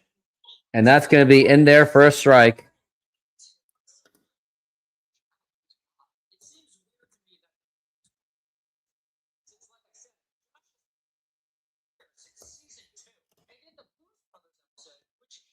Now it's going to be 0-1. Now the pitch. And that's going to be a strike. Strike 2.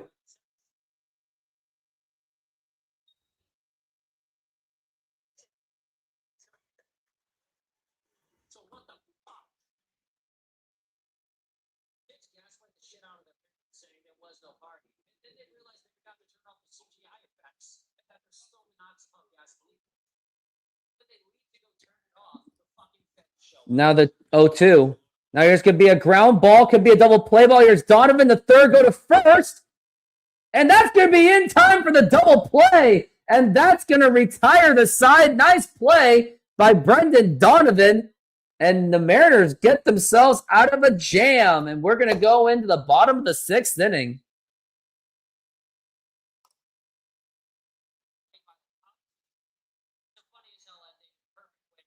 We're making half pineapple, half tiki tiki with barbecue chicken. Put the garlic.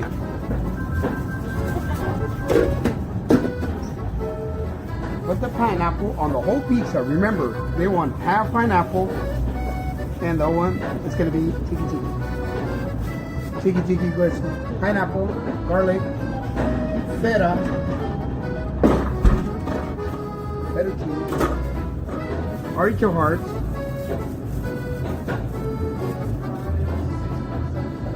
And the chicken. And we're gonna spread some barbecue on top.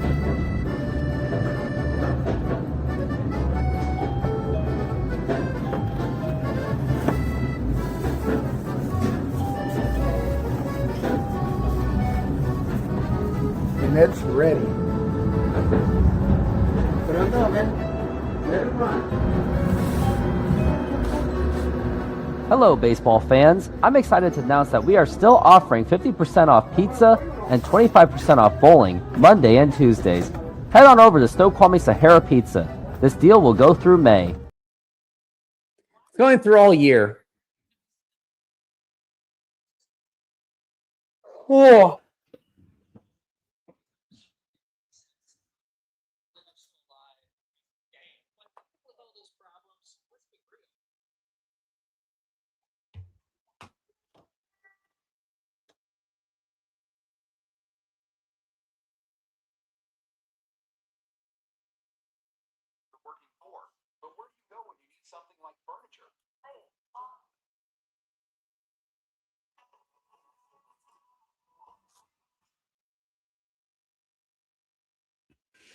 Oh, and I just missed it, and Cal Raleigh just hit a grounder, and that is going to be 1 out. Now it's going to be Julio Rodriguez up to the plate.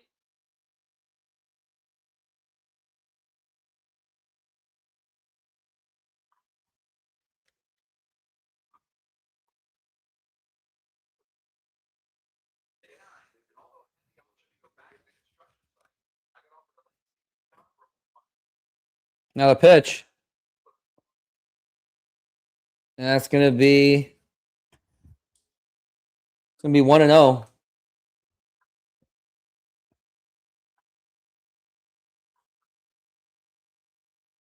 Now we're at 1-0. Now the pitch. And that's going to be in there for a strike.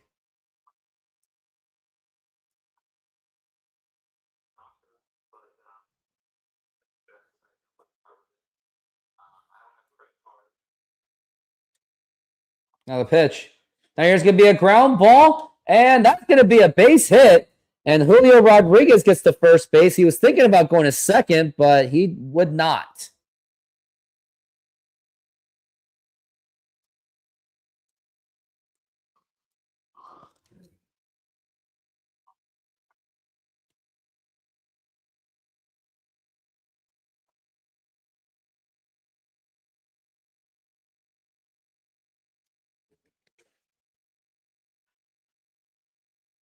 Now here's Josh Naylor up to the plate. And now the pitch. Way up high for a ball.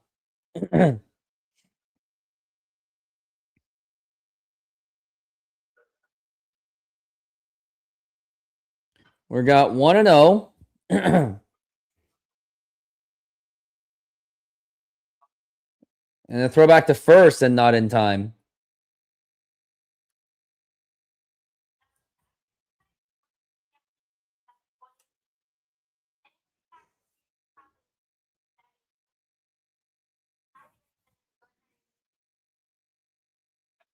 We got 1-0.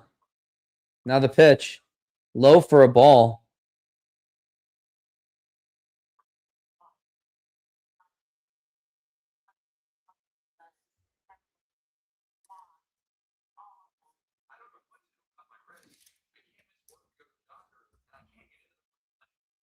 Now we're at 2-0.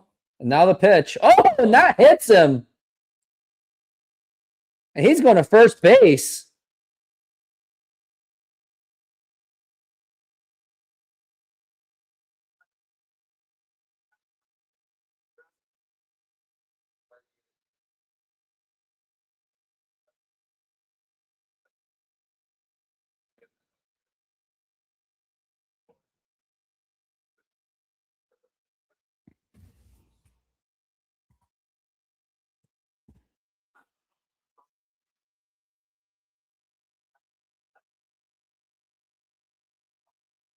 Now the pitch.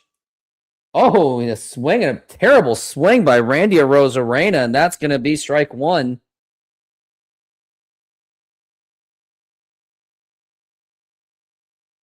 As we're at 0-1. Now the pitch. Swing and a miss, and that's going to be strike two.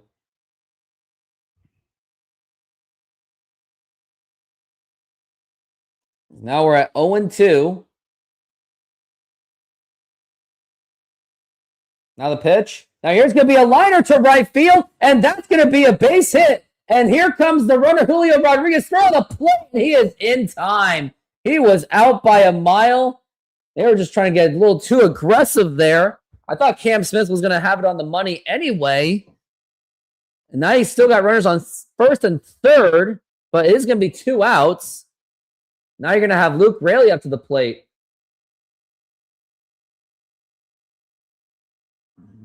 He was out by a mile.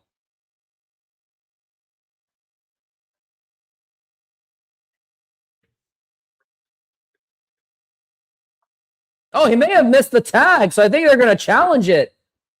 No, I think you should challenge that. Missed the tag. I guess not. How do you not challenge that?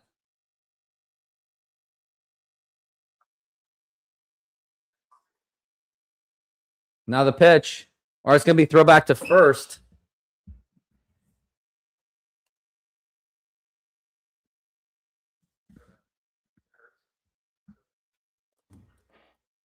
Mariners have had 9 left on base today, so that's not good. Now the pitch to Luke Raley. Going to be outside for a ball.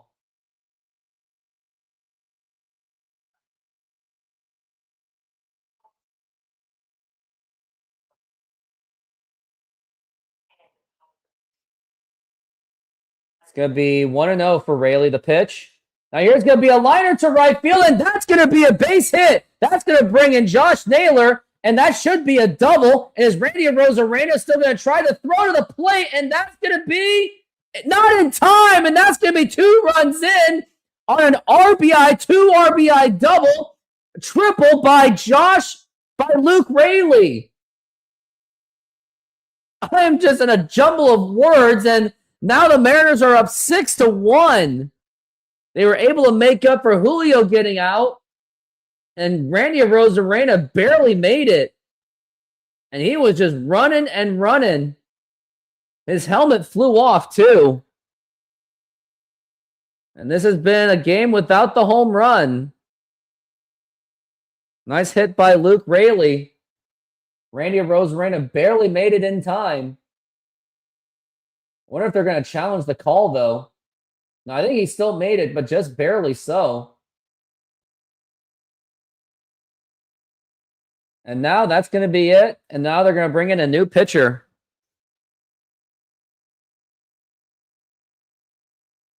Senor, tell me how you make a thin crust Sahara pizza. With your hands. Cornmeal.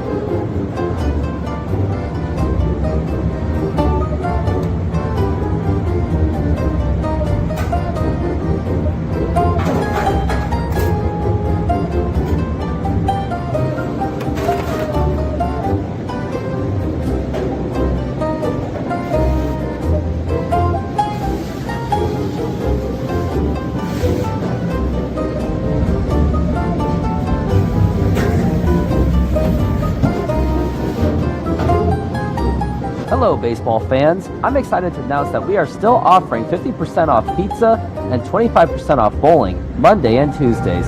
Head on over to Snoqualmie Sahara Pizza. This deal will go through May. And that's how you make a Sahara pizza. Beautiful thin crust.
Oh, I just missed it.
And Logan Gilbert, he is still going to be on the mound.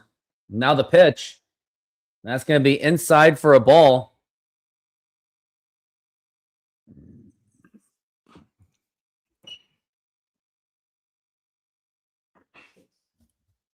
Now it's going to be 0-2. Or 0-2 is Christian Walker. 0-6 in the series. Now the pitch. Swing and a miss, and that is going to be strike one.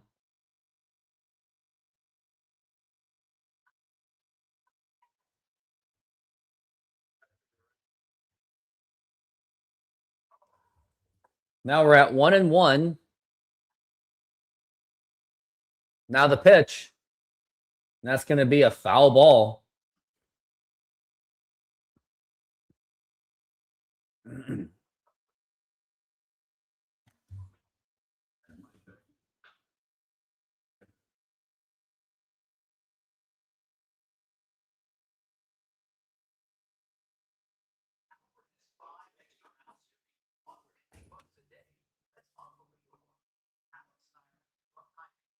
And now it's going to be 1-2. And now the pitch. And that's going to be low for a ball.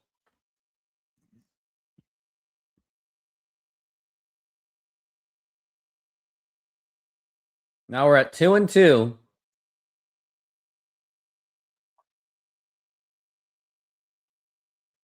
Now the pitch. And that's going to be a towering pop-up. And Cole Young should be there. And he makes the catch.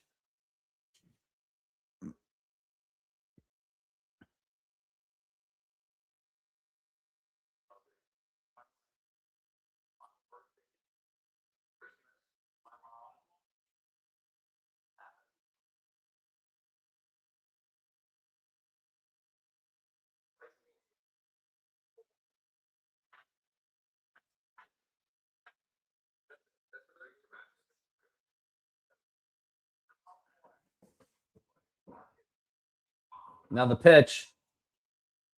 And that's going to be a foul ball.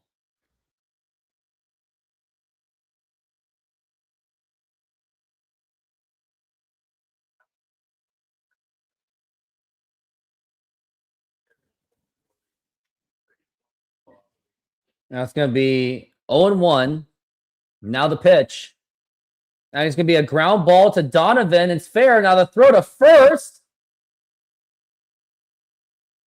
And that's going to be 2 outs. Nice play by Donovan. I think Smith thought it was going to be a foul ball.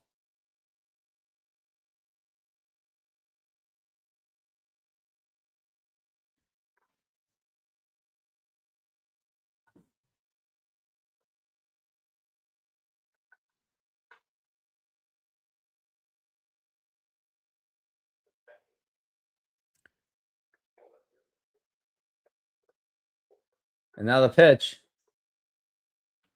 And now it's going to be a strike.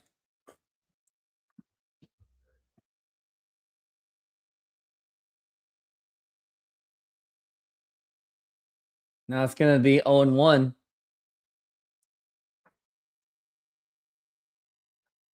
And now the pitch. And it's going to be 0-2.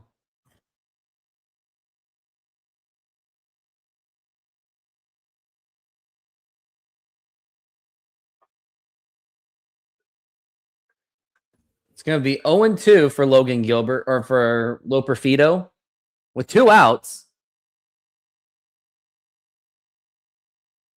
Now the pitch. Way outside for a ball.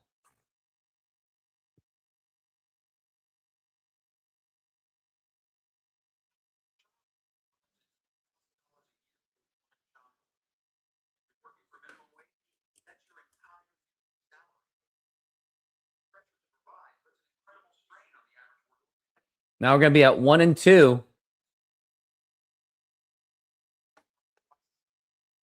Now the pitch.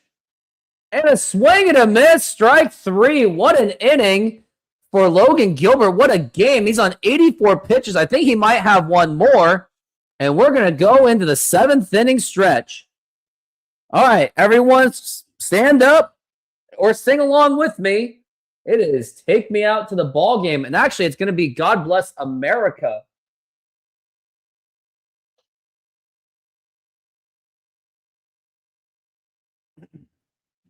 All right, time to stand up for God Bless America.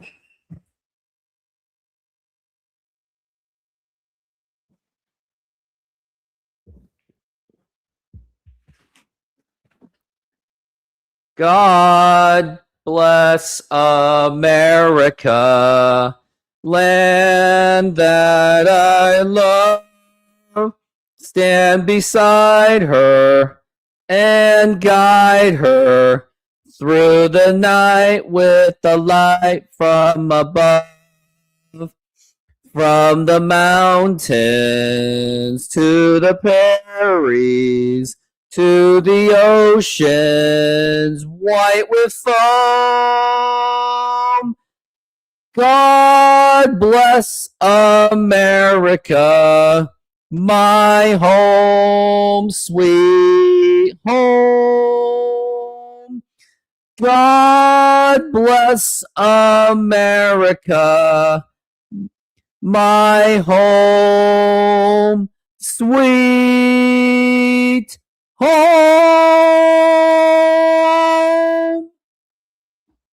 Hope you guys like that rendition of my God Bless America. And now it is time for the 7th inning stretch. Take me out to the ball game. Take me out to the crowd. Buy me some peanuts and Cracker Jacks. I don't care if I ever get back, so let's root for the Mariners.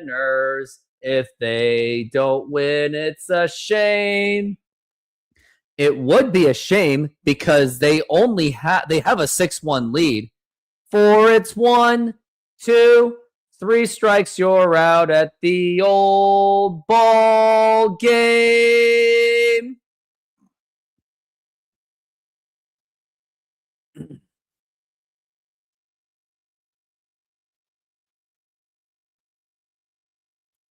Hello. Oh no, said we gotta go. Yeah. Louie. Oh, baby, said we gotta go. A fine little girl, she waiting for me. No, she's not. Such a ship across the sea. I'll ship all alone. We never think how we'll make it home. Louie. No. We gotta go.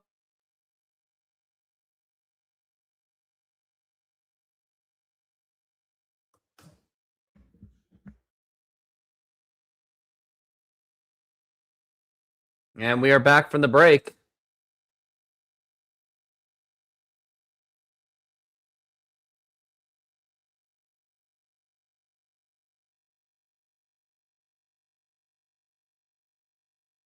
Now the pitch to Canzone. And that's going to be a strike.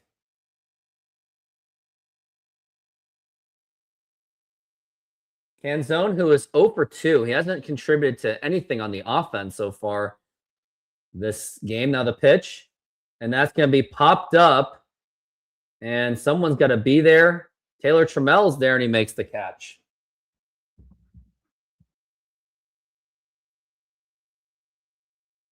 And now Cole Young is now up to the plate. Cole Young, who is 0 for 1, but he has drawn a walk. So it's still a very efficient game for him.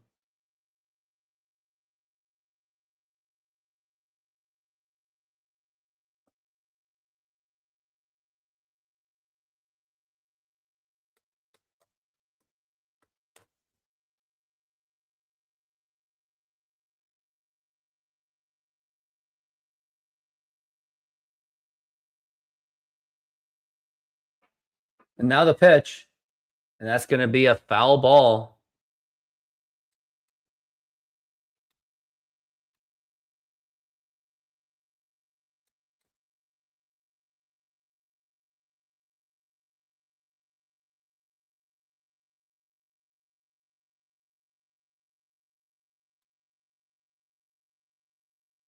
Now the 0-2, and that's going to be low for a ball. That's going to be 1-2. We got Cooper Criswell and Jose Ferrer in the bullpen. Makes me wonder if Logan Gilbert's going to get one more inning. He probably should. He's not even at 90 pitches to pitch, and that's going to be a foul ball.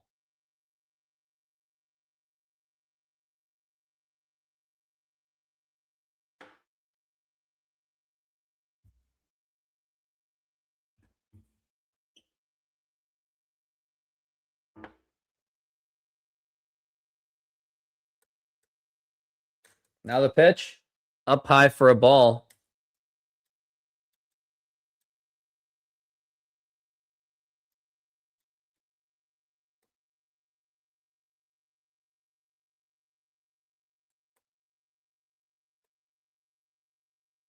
Now the pitch, and that's going to be popped up, and it's going to go to Jose Altuve, and makes the catch. It's going to be 2 outs.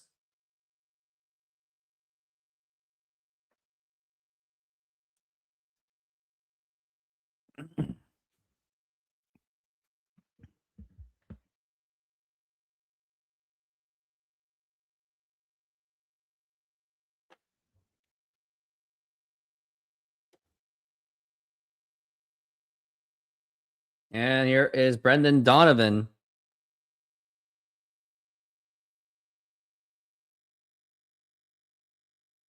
And that's going to be 1-0. Now here is Donovan, and now the pitch. It's going to be outside for a ball. Mariners will have another game tomorrow. They're going to be closing the series against the Houston Astros. Hopefully, with anything with a series 1. And now the pitch. And that's going to be a strike.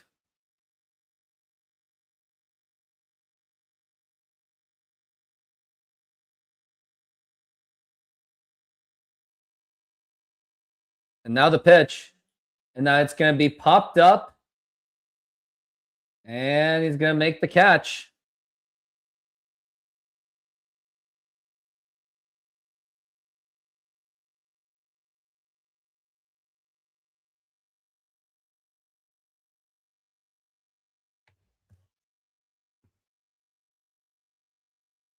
Senor, tell me how you make a thin crust Sahara pizza.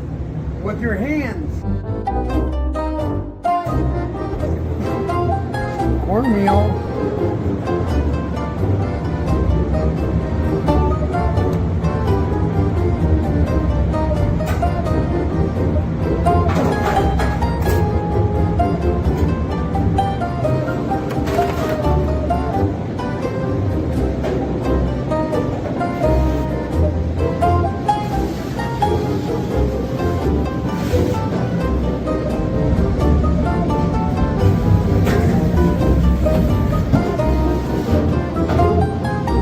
Hello, baseball fans. I'm excited to announce that we are still offering 50% off pizza and 25% off bowling Monday and Tuesdays. Head on over to Snoqualmie Sahara Pizza. This deal will go through May. And that's how you make a Sahara pizza. Beautiful thing.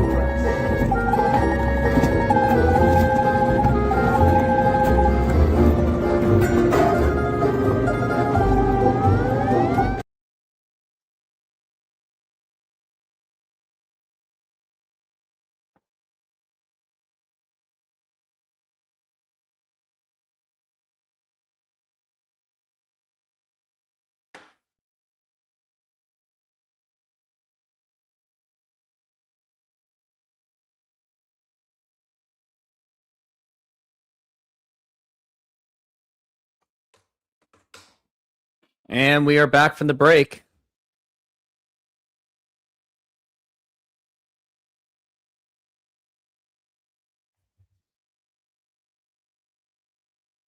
How do you think Josh has been dealing with this current Mariners Astros series? Lots of drinking therapy? I have no idea. I'm surprised that he's not here.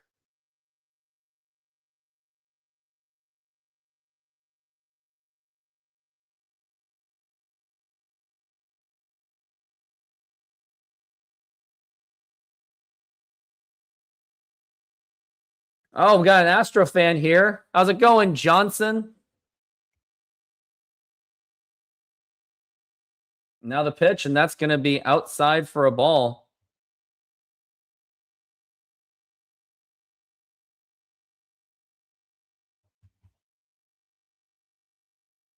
Now we're at 1-0. Now the pitch.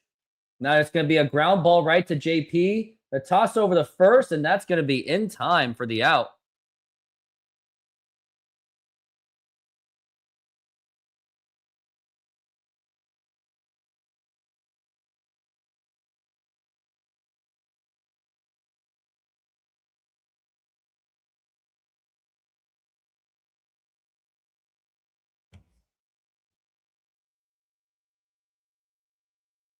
Now the pitch to Taylor Trmell, and that's going to be a ball.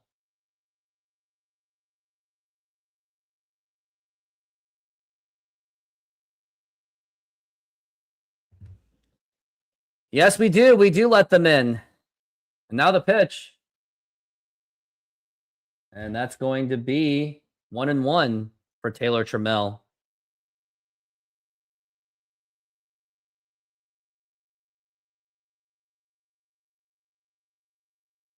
Now the pitch. And that's going to be popped up.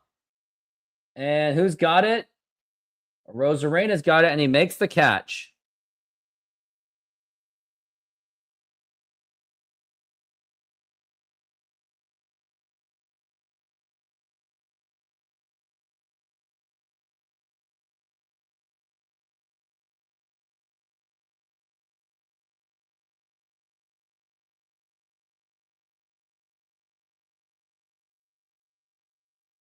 Now the pitch.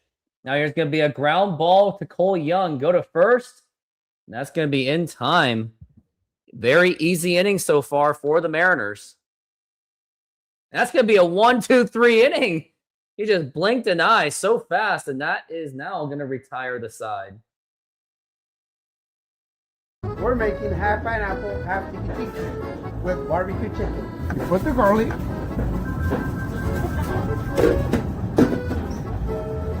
Put the pineapple on the whole pizza. Remember, they want half pineapple, and the one is going to be tiki tiki. Tiki tiki with pineapple, garlic, feta cheese, artichoke hearts,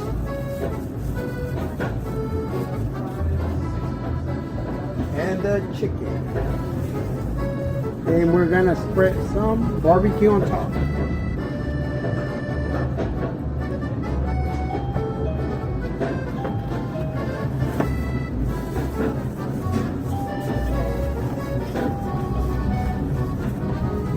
It's ready. Put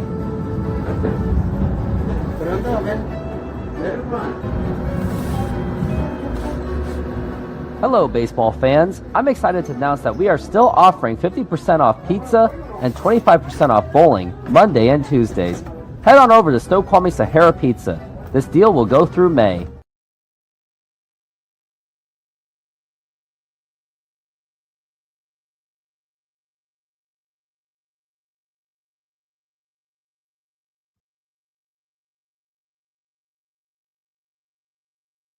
Still commercial break ongoing.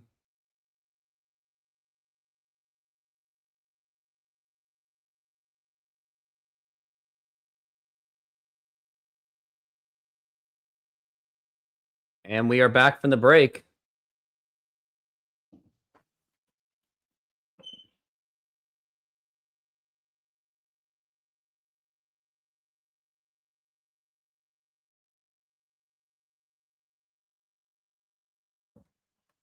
Now we got Cal Raleigh up to the plate. Ryan Abreu is now pitching. Now the pitch.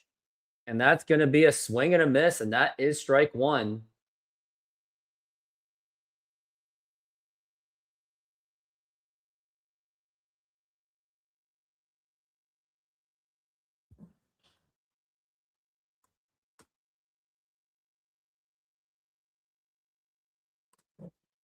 Now we're at 0-1. Now the pitch.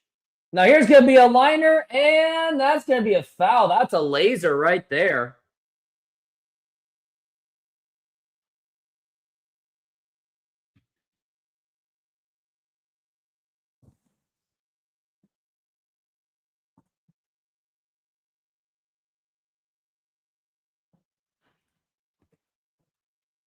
Now the pitch.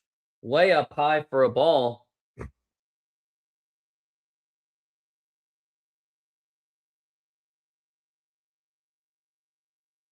Now we're at 1-2. And now the pitch. That's going to be a liner and fouled.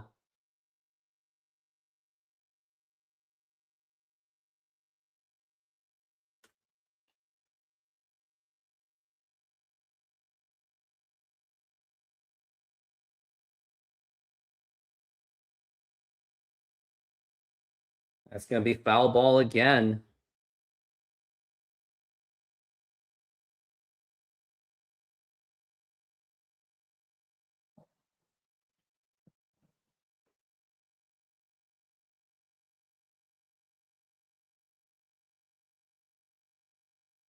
Now the pitch. Swing and a miss. Strike 3. Down goes Cal Raleigh. And that's going to be 1 away.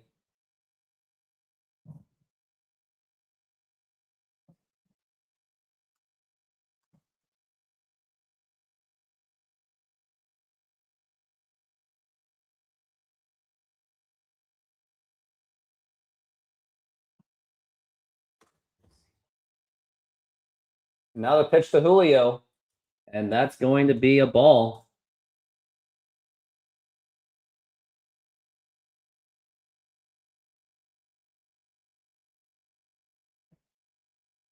Now the pitch. That's going to be inside for a ball.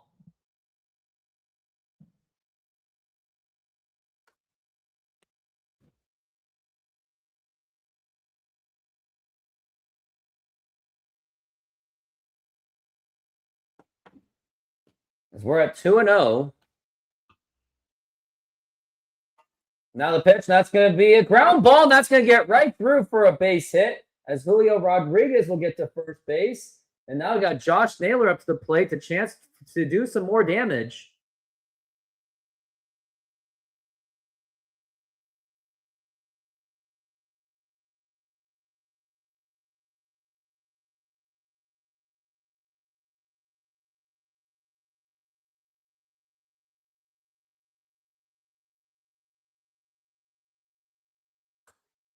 Now here's Josh Naylor up to the plate. And now the pitch. And then check swing, did he go? That's the question. Not sure.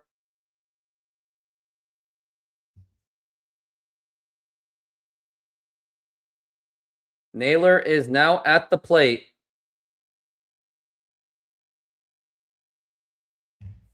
Now here's the pitch.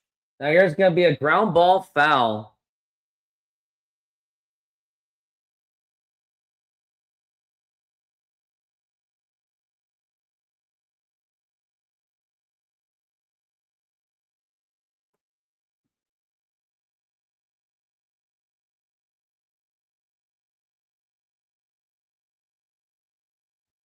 Mariners are 1-0 wearing the Steelheads.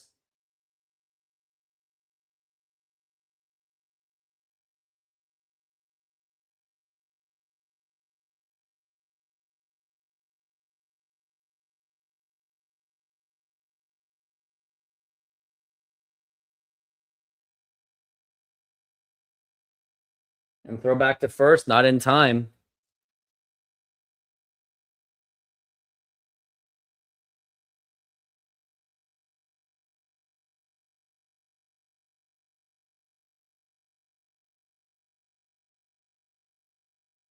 Now the pitch. And that's a strike. And now the throw to second. And Julio is going to be safe, but he's going to be staying at second base.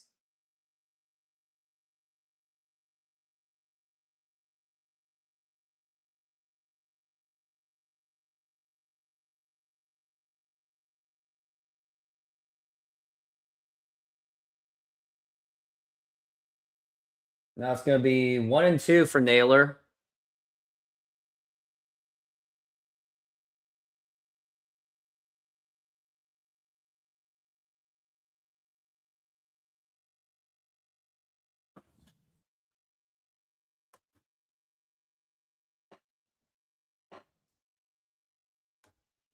And that's going to be a foul ball.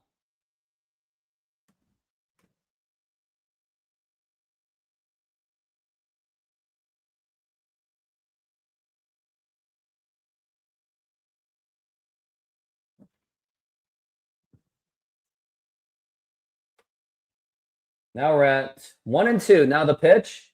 Now here's going to be a ground ball. That will get Julio to third base, but that's going to be in time.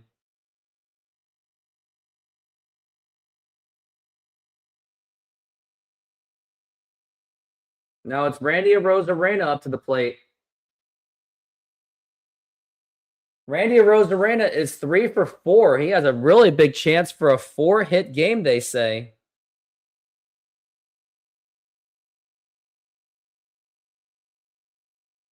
Now the pitch. That's going to be low for a ball.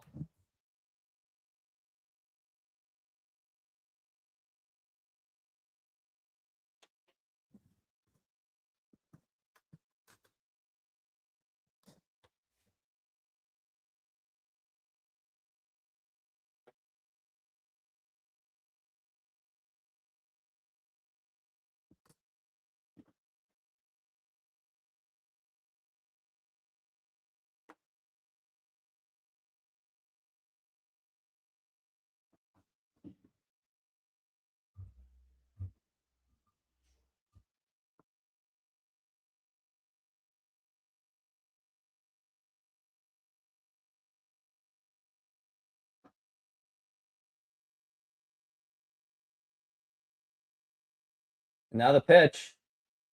And that's going to be in there for a strike.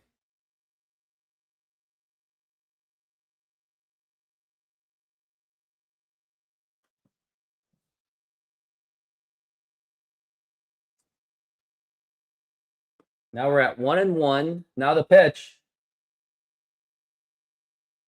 And that's going to be 1-2.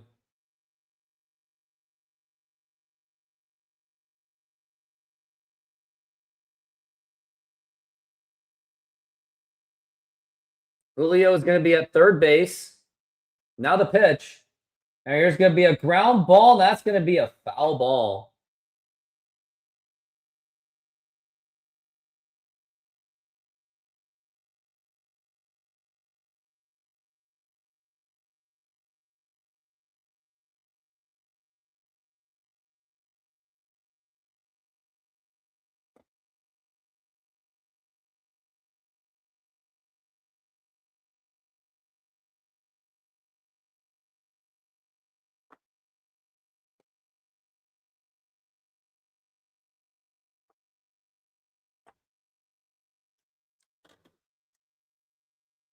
Now we're at 1-2.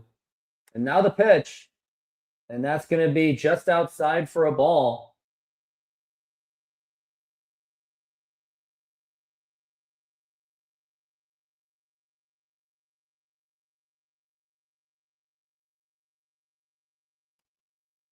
Now the pitch.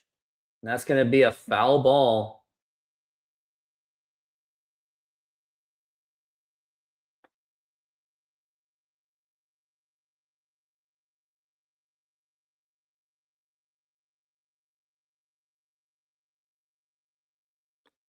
Now we're at 2-2. Now the pitch. Low for a ball. That's going to be 3-2.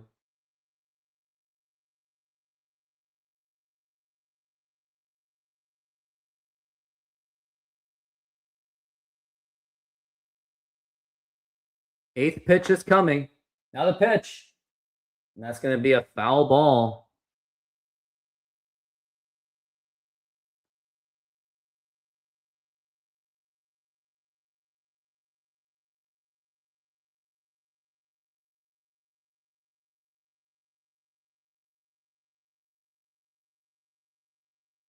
Now we're at 3-2. Now the pitch. And ball 4, take your base.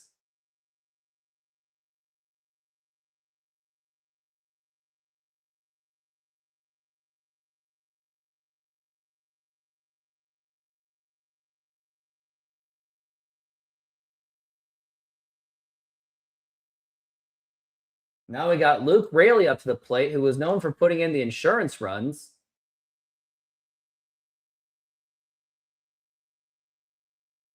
Now the pitch. And that's going to be in there for a strike.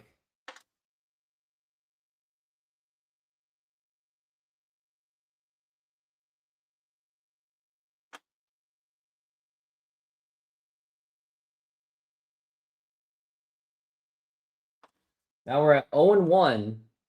Now the pitch. And that's going to be in there for a strike. And Randy Rosarena got to second base.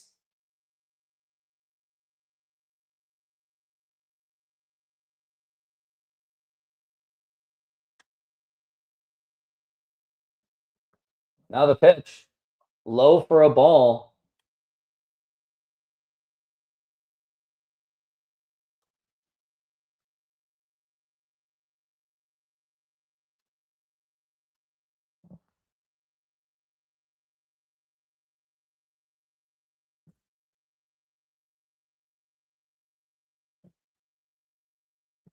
Now we're at 1-2, the pitch. Now here's going to be a ground ball right to the first baseman, and that's going to retire the side. Oh, got lots of people saying stuff. Do you go to Sahara Pizza? What's in your favorite pizza? It's going to be Meat Lovers Pizza is my favorite. All meats. How about the Mariners this many homestand? Can we get the lore of Rooftop Sports? What are you talking about?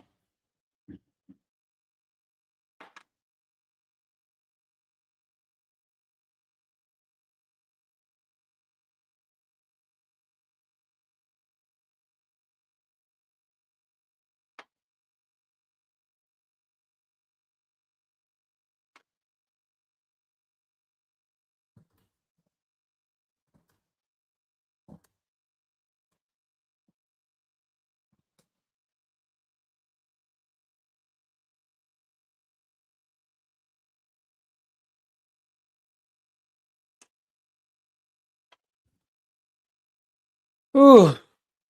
We're at the top of the 9th inning. It's getting close to the end.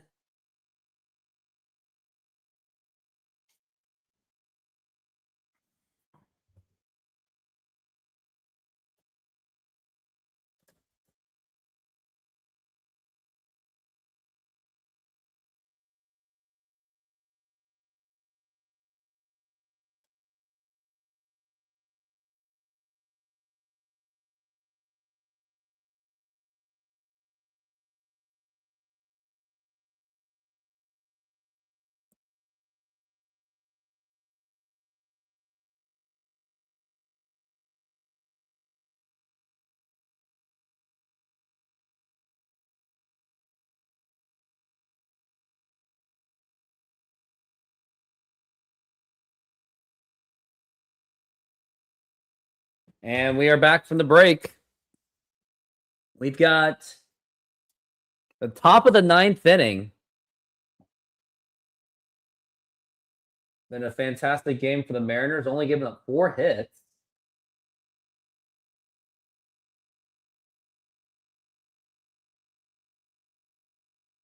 Now here's Altuve up to the plate. Now the pitch is now going to be a ground ball and a nice up by Cole Young, backhanded, but Altuve is going to be safe at first.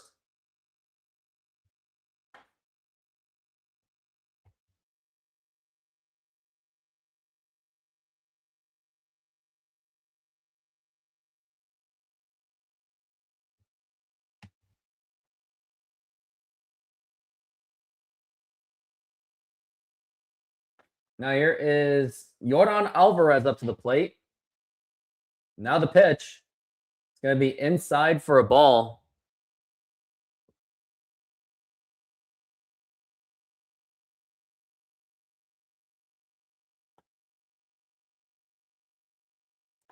Now we're at 1-0, the pitch.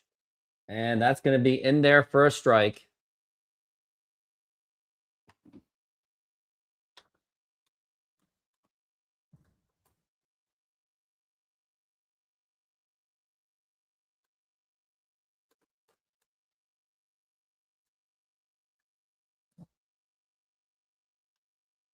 Wow, the Astros are on the verge of losing 7 in a row. Now we're at 2-1 for Yordan Alvarez. Now the pitch. Now here's going to be a liner caught, and that's going to be a double play. Nice heads-up play by Josh Naylor, and the Mariners are already down to that final out. Now it's just a laser. It was right to Naylor. And then Altuve, there was really nothing he could have done. Woo! That was a quick one. Now we can get out of this game quickly. And now it's Isaac Paredes, and that is going to be a strike. Nope, don't feel bad. No mercy. Too bad. They gave us years of hell. No thanks. No mercy. The pitch. That's going to be outside for a ball.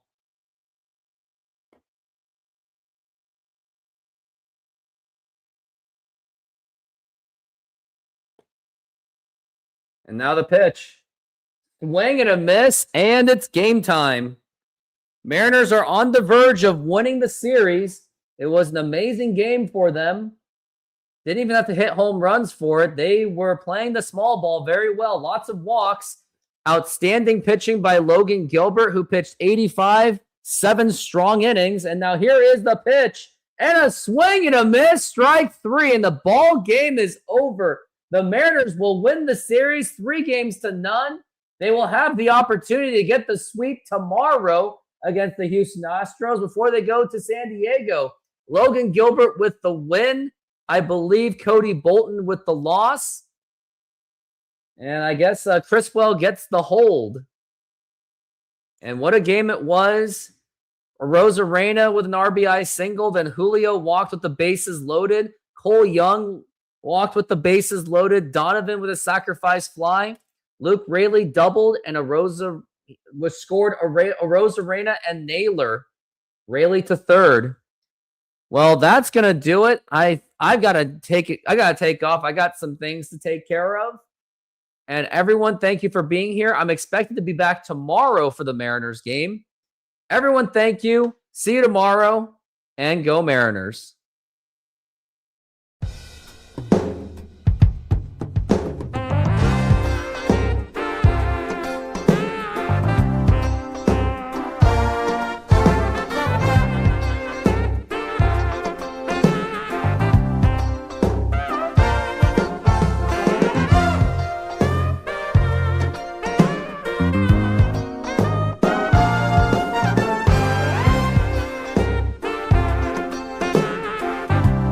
What a win for the Mariners. If you intend to go to the next Mariners game or any event, use my promo code RoofTopSports to get $20 off the purchase.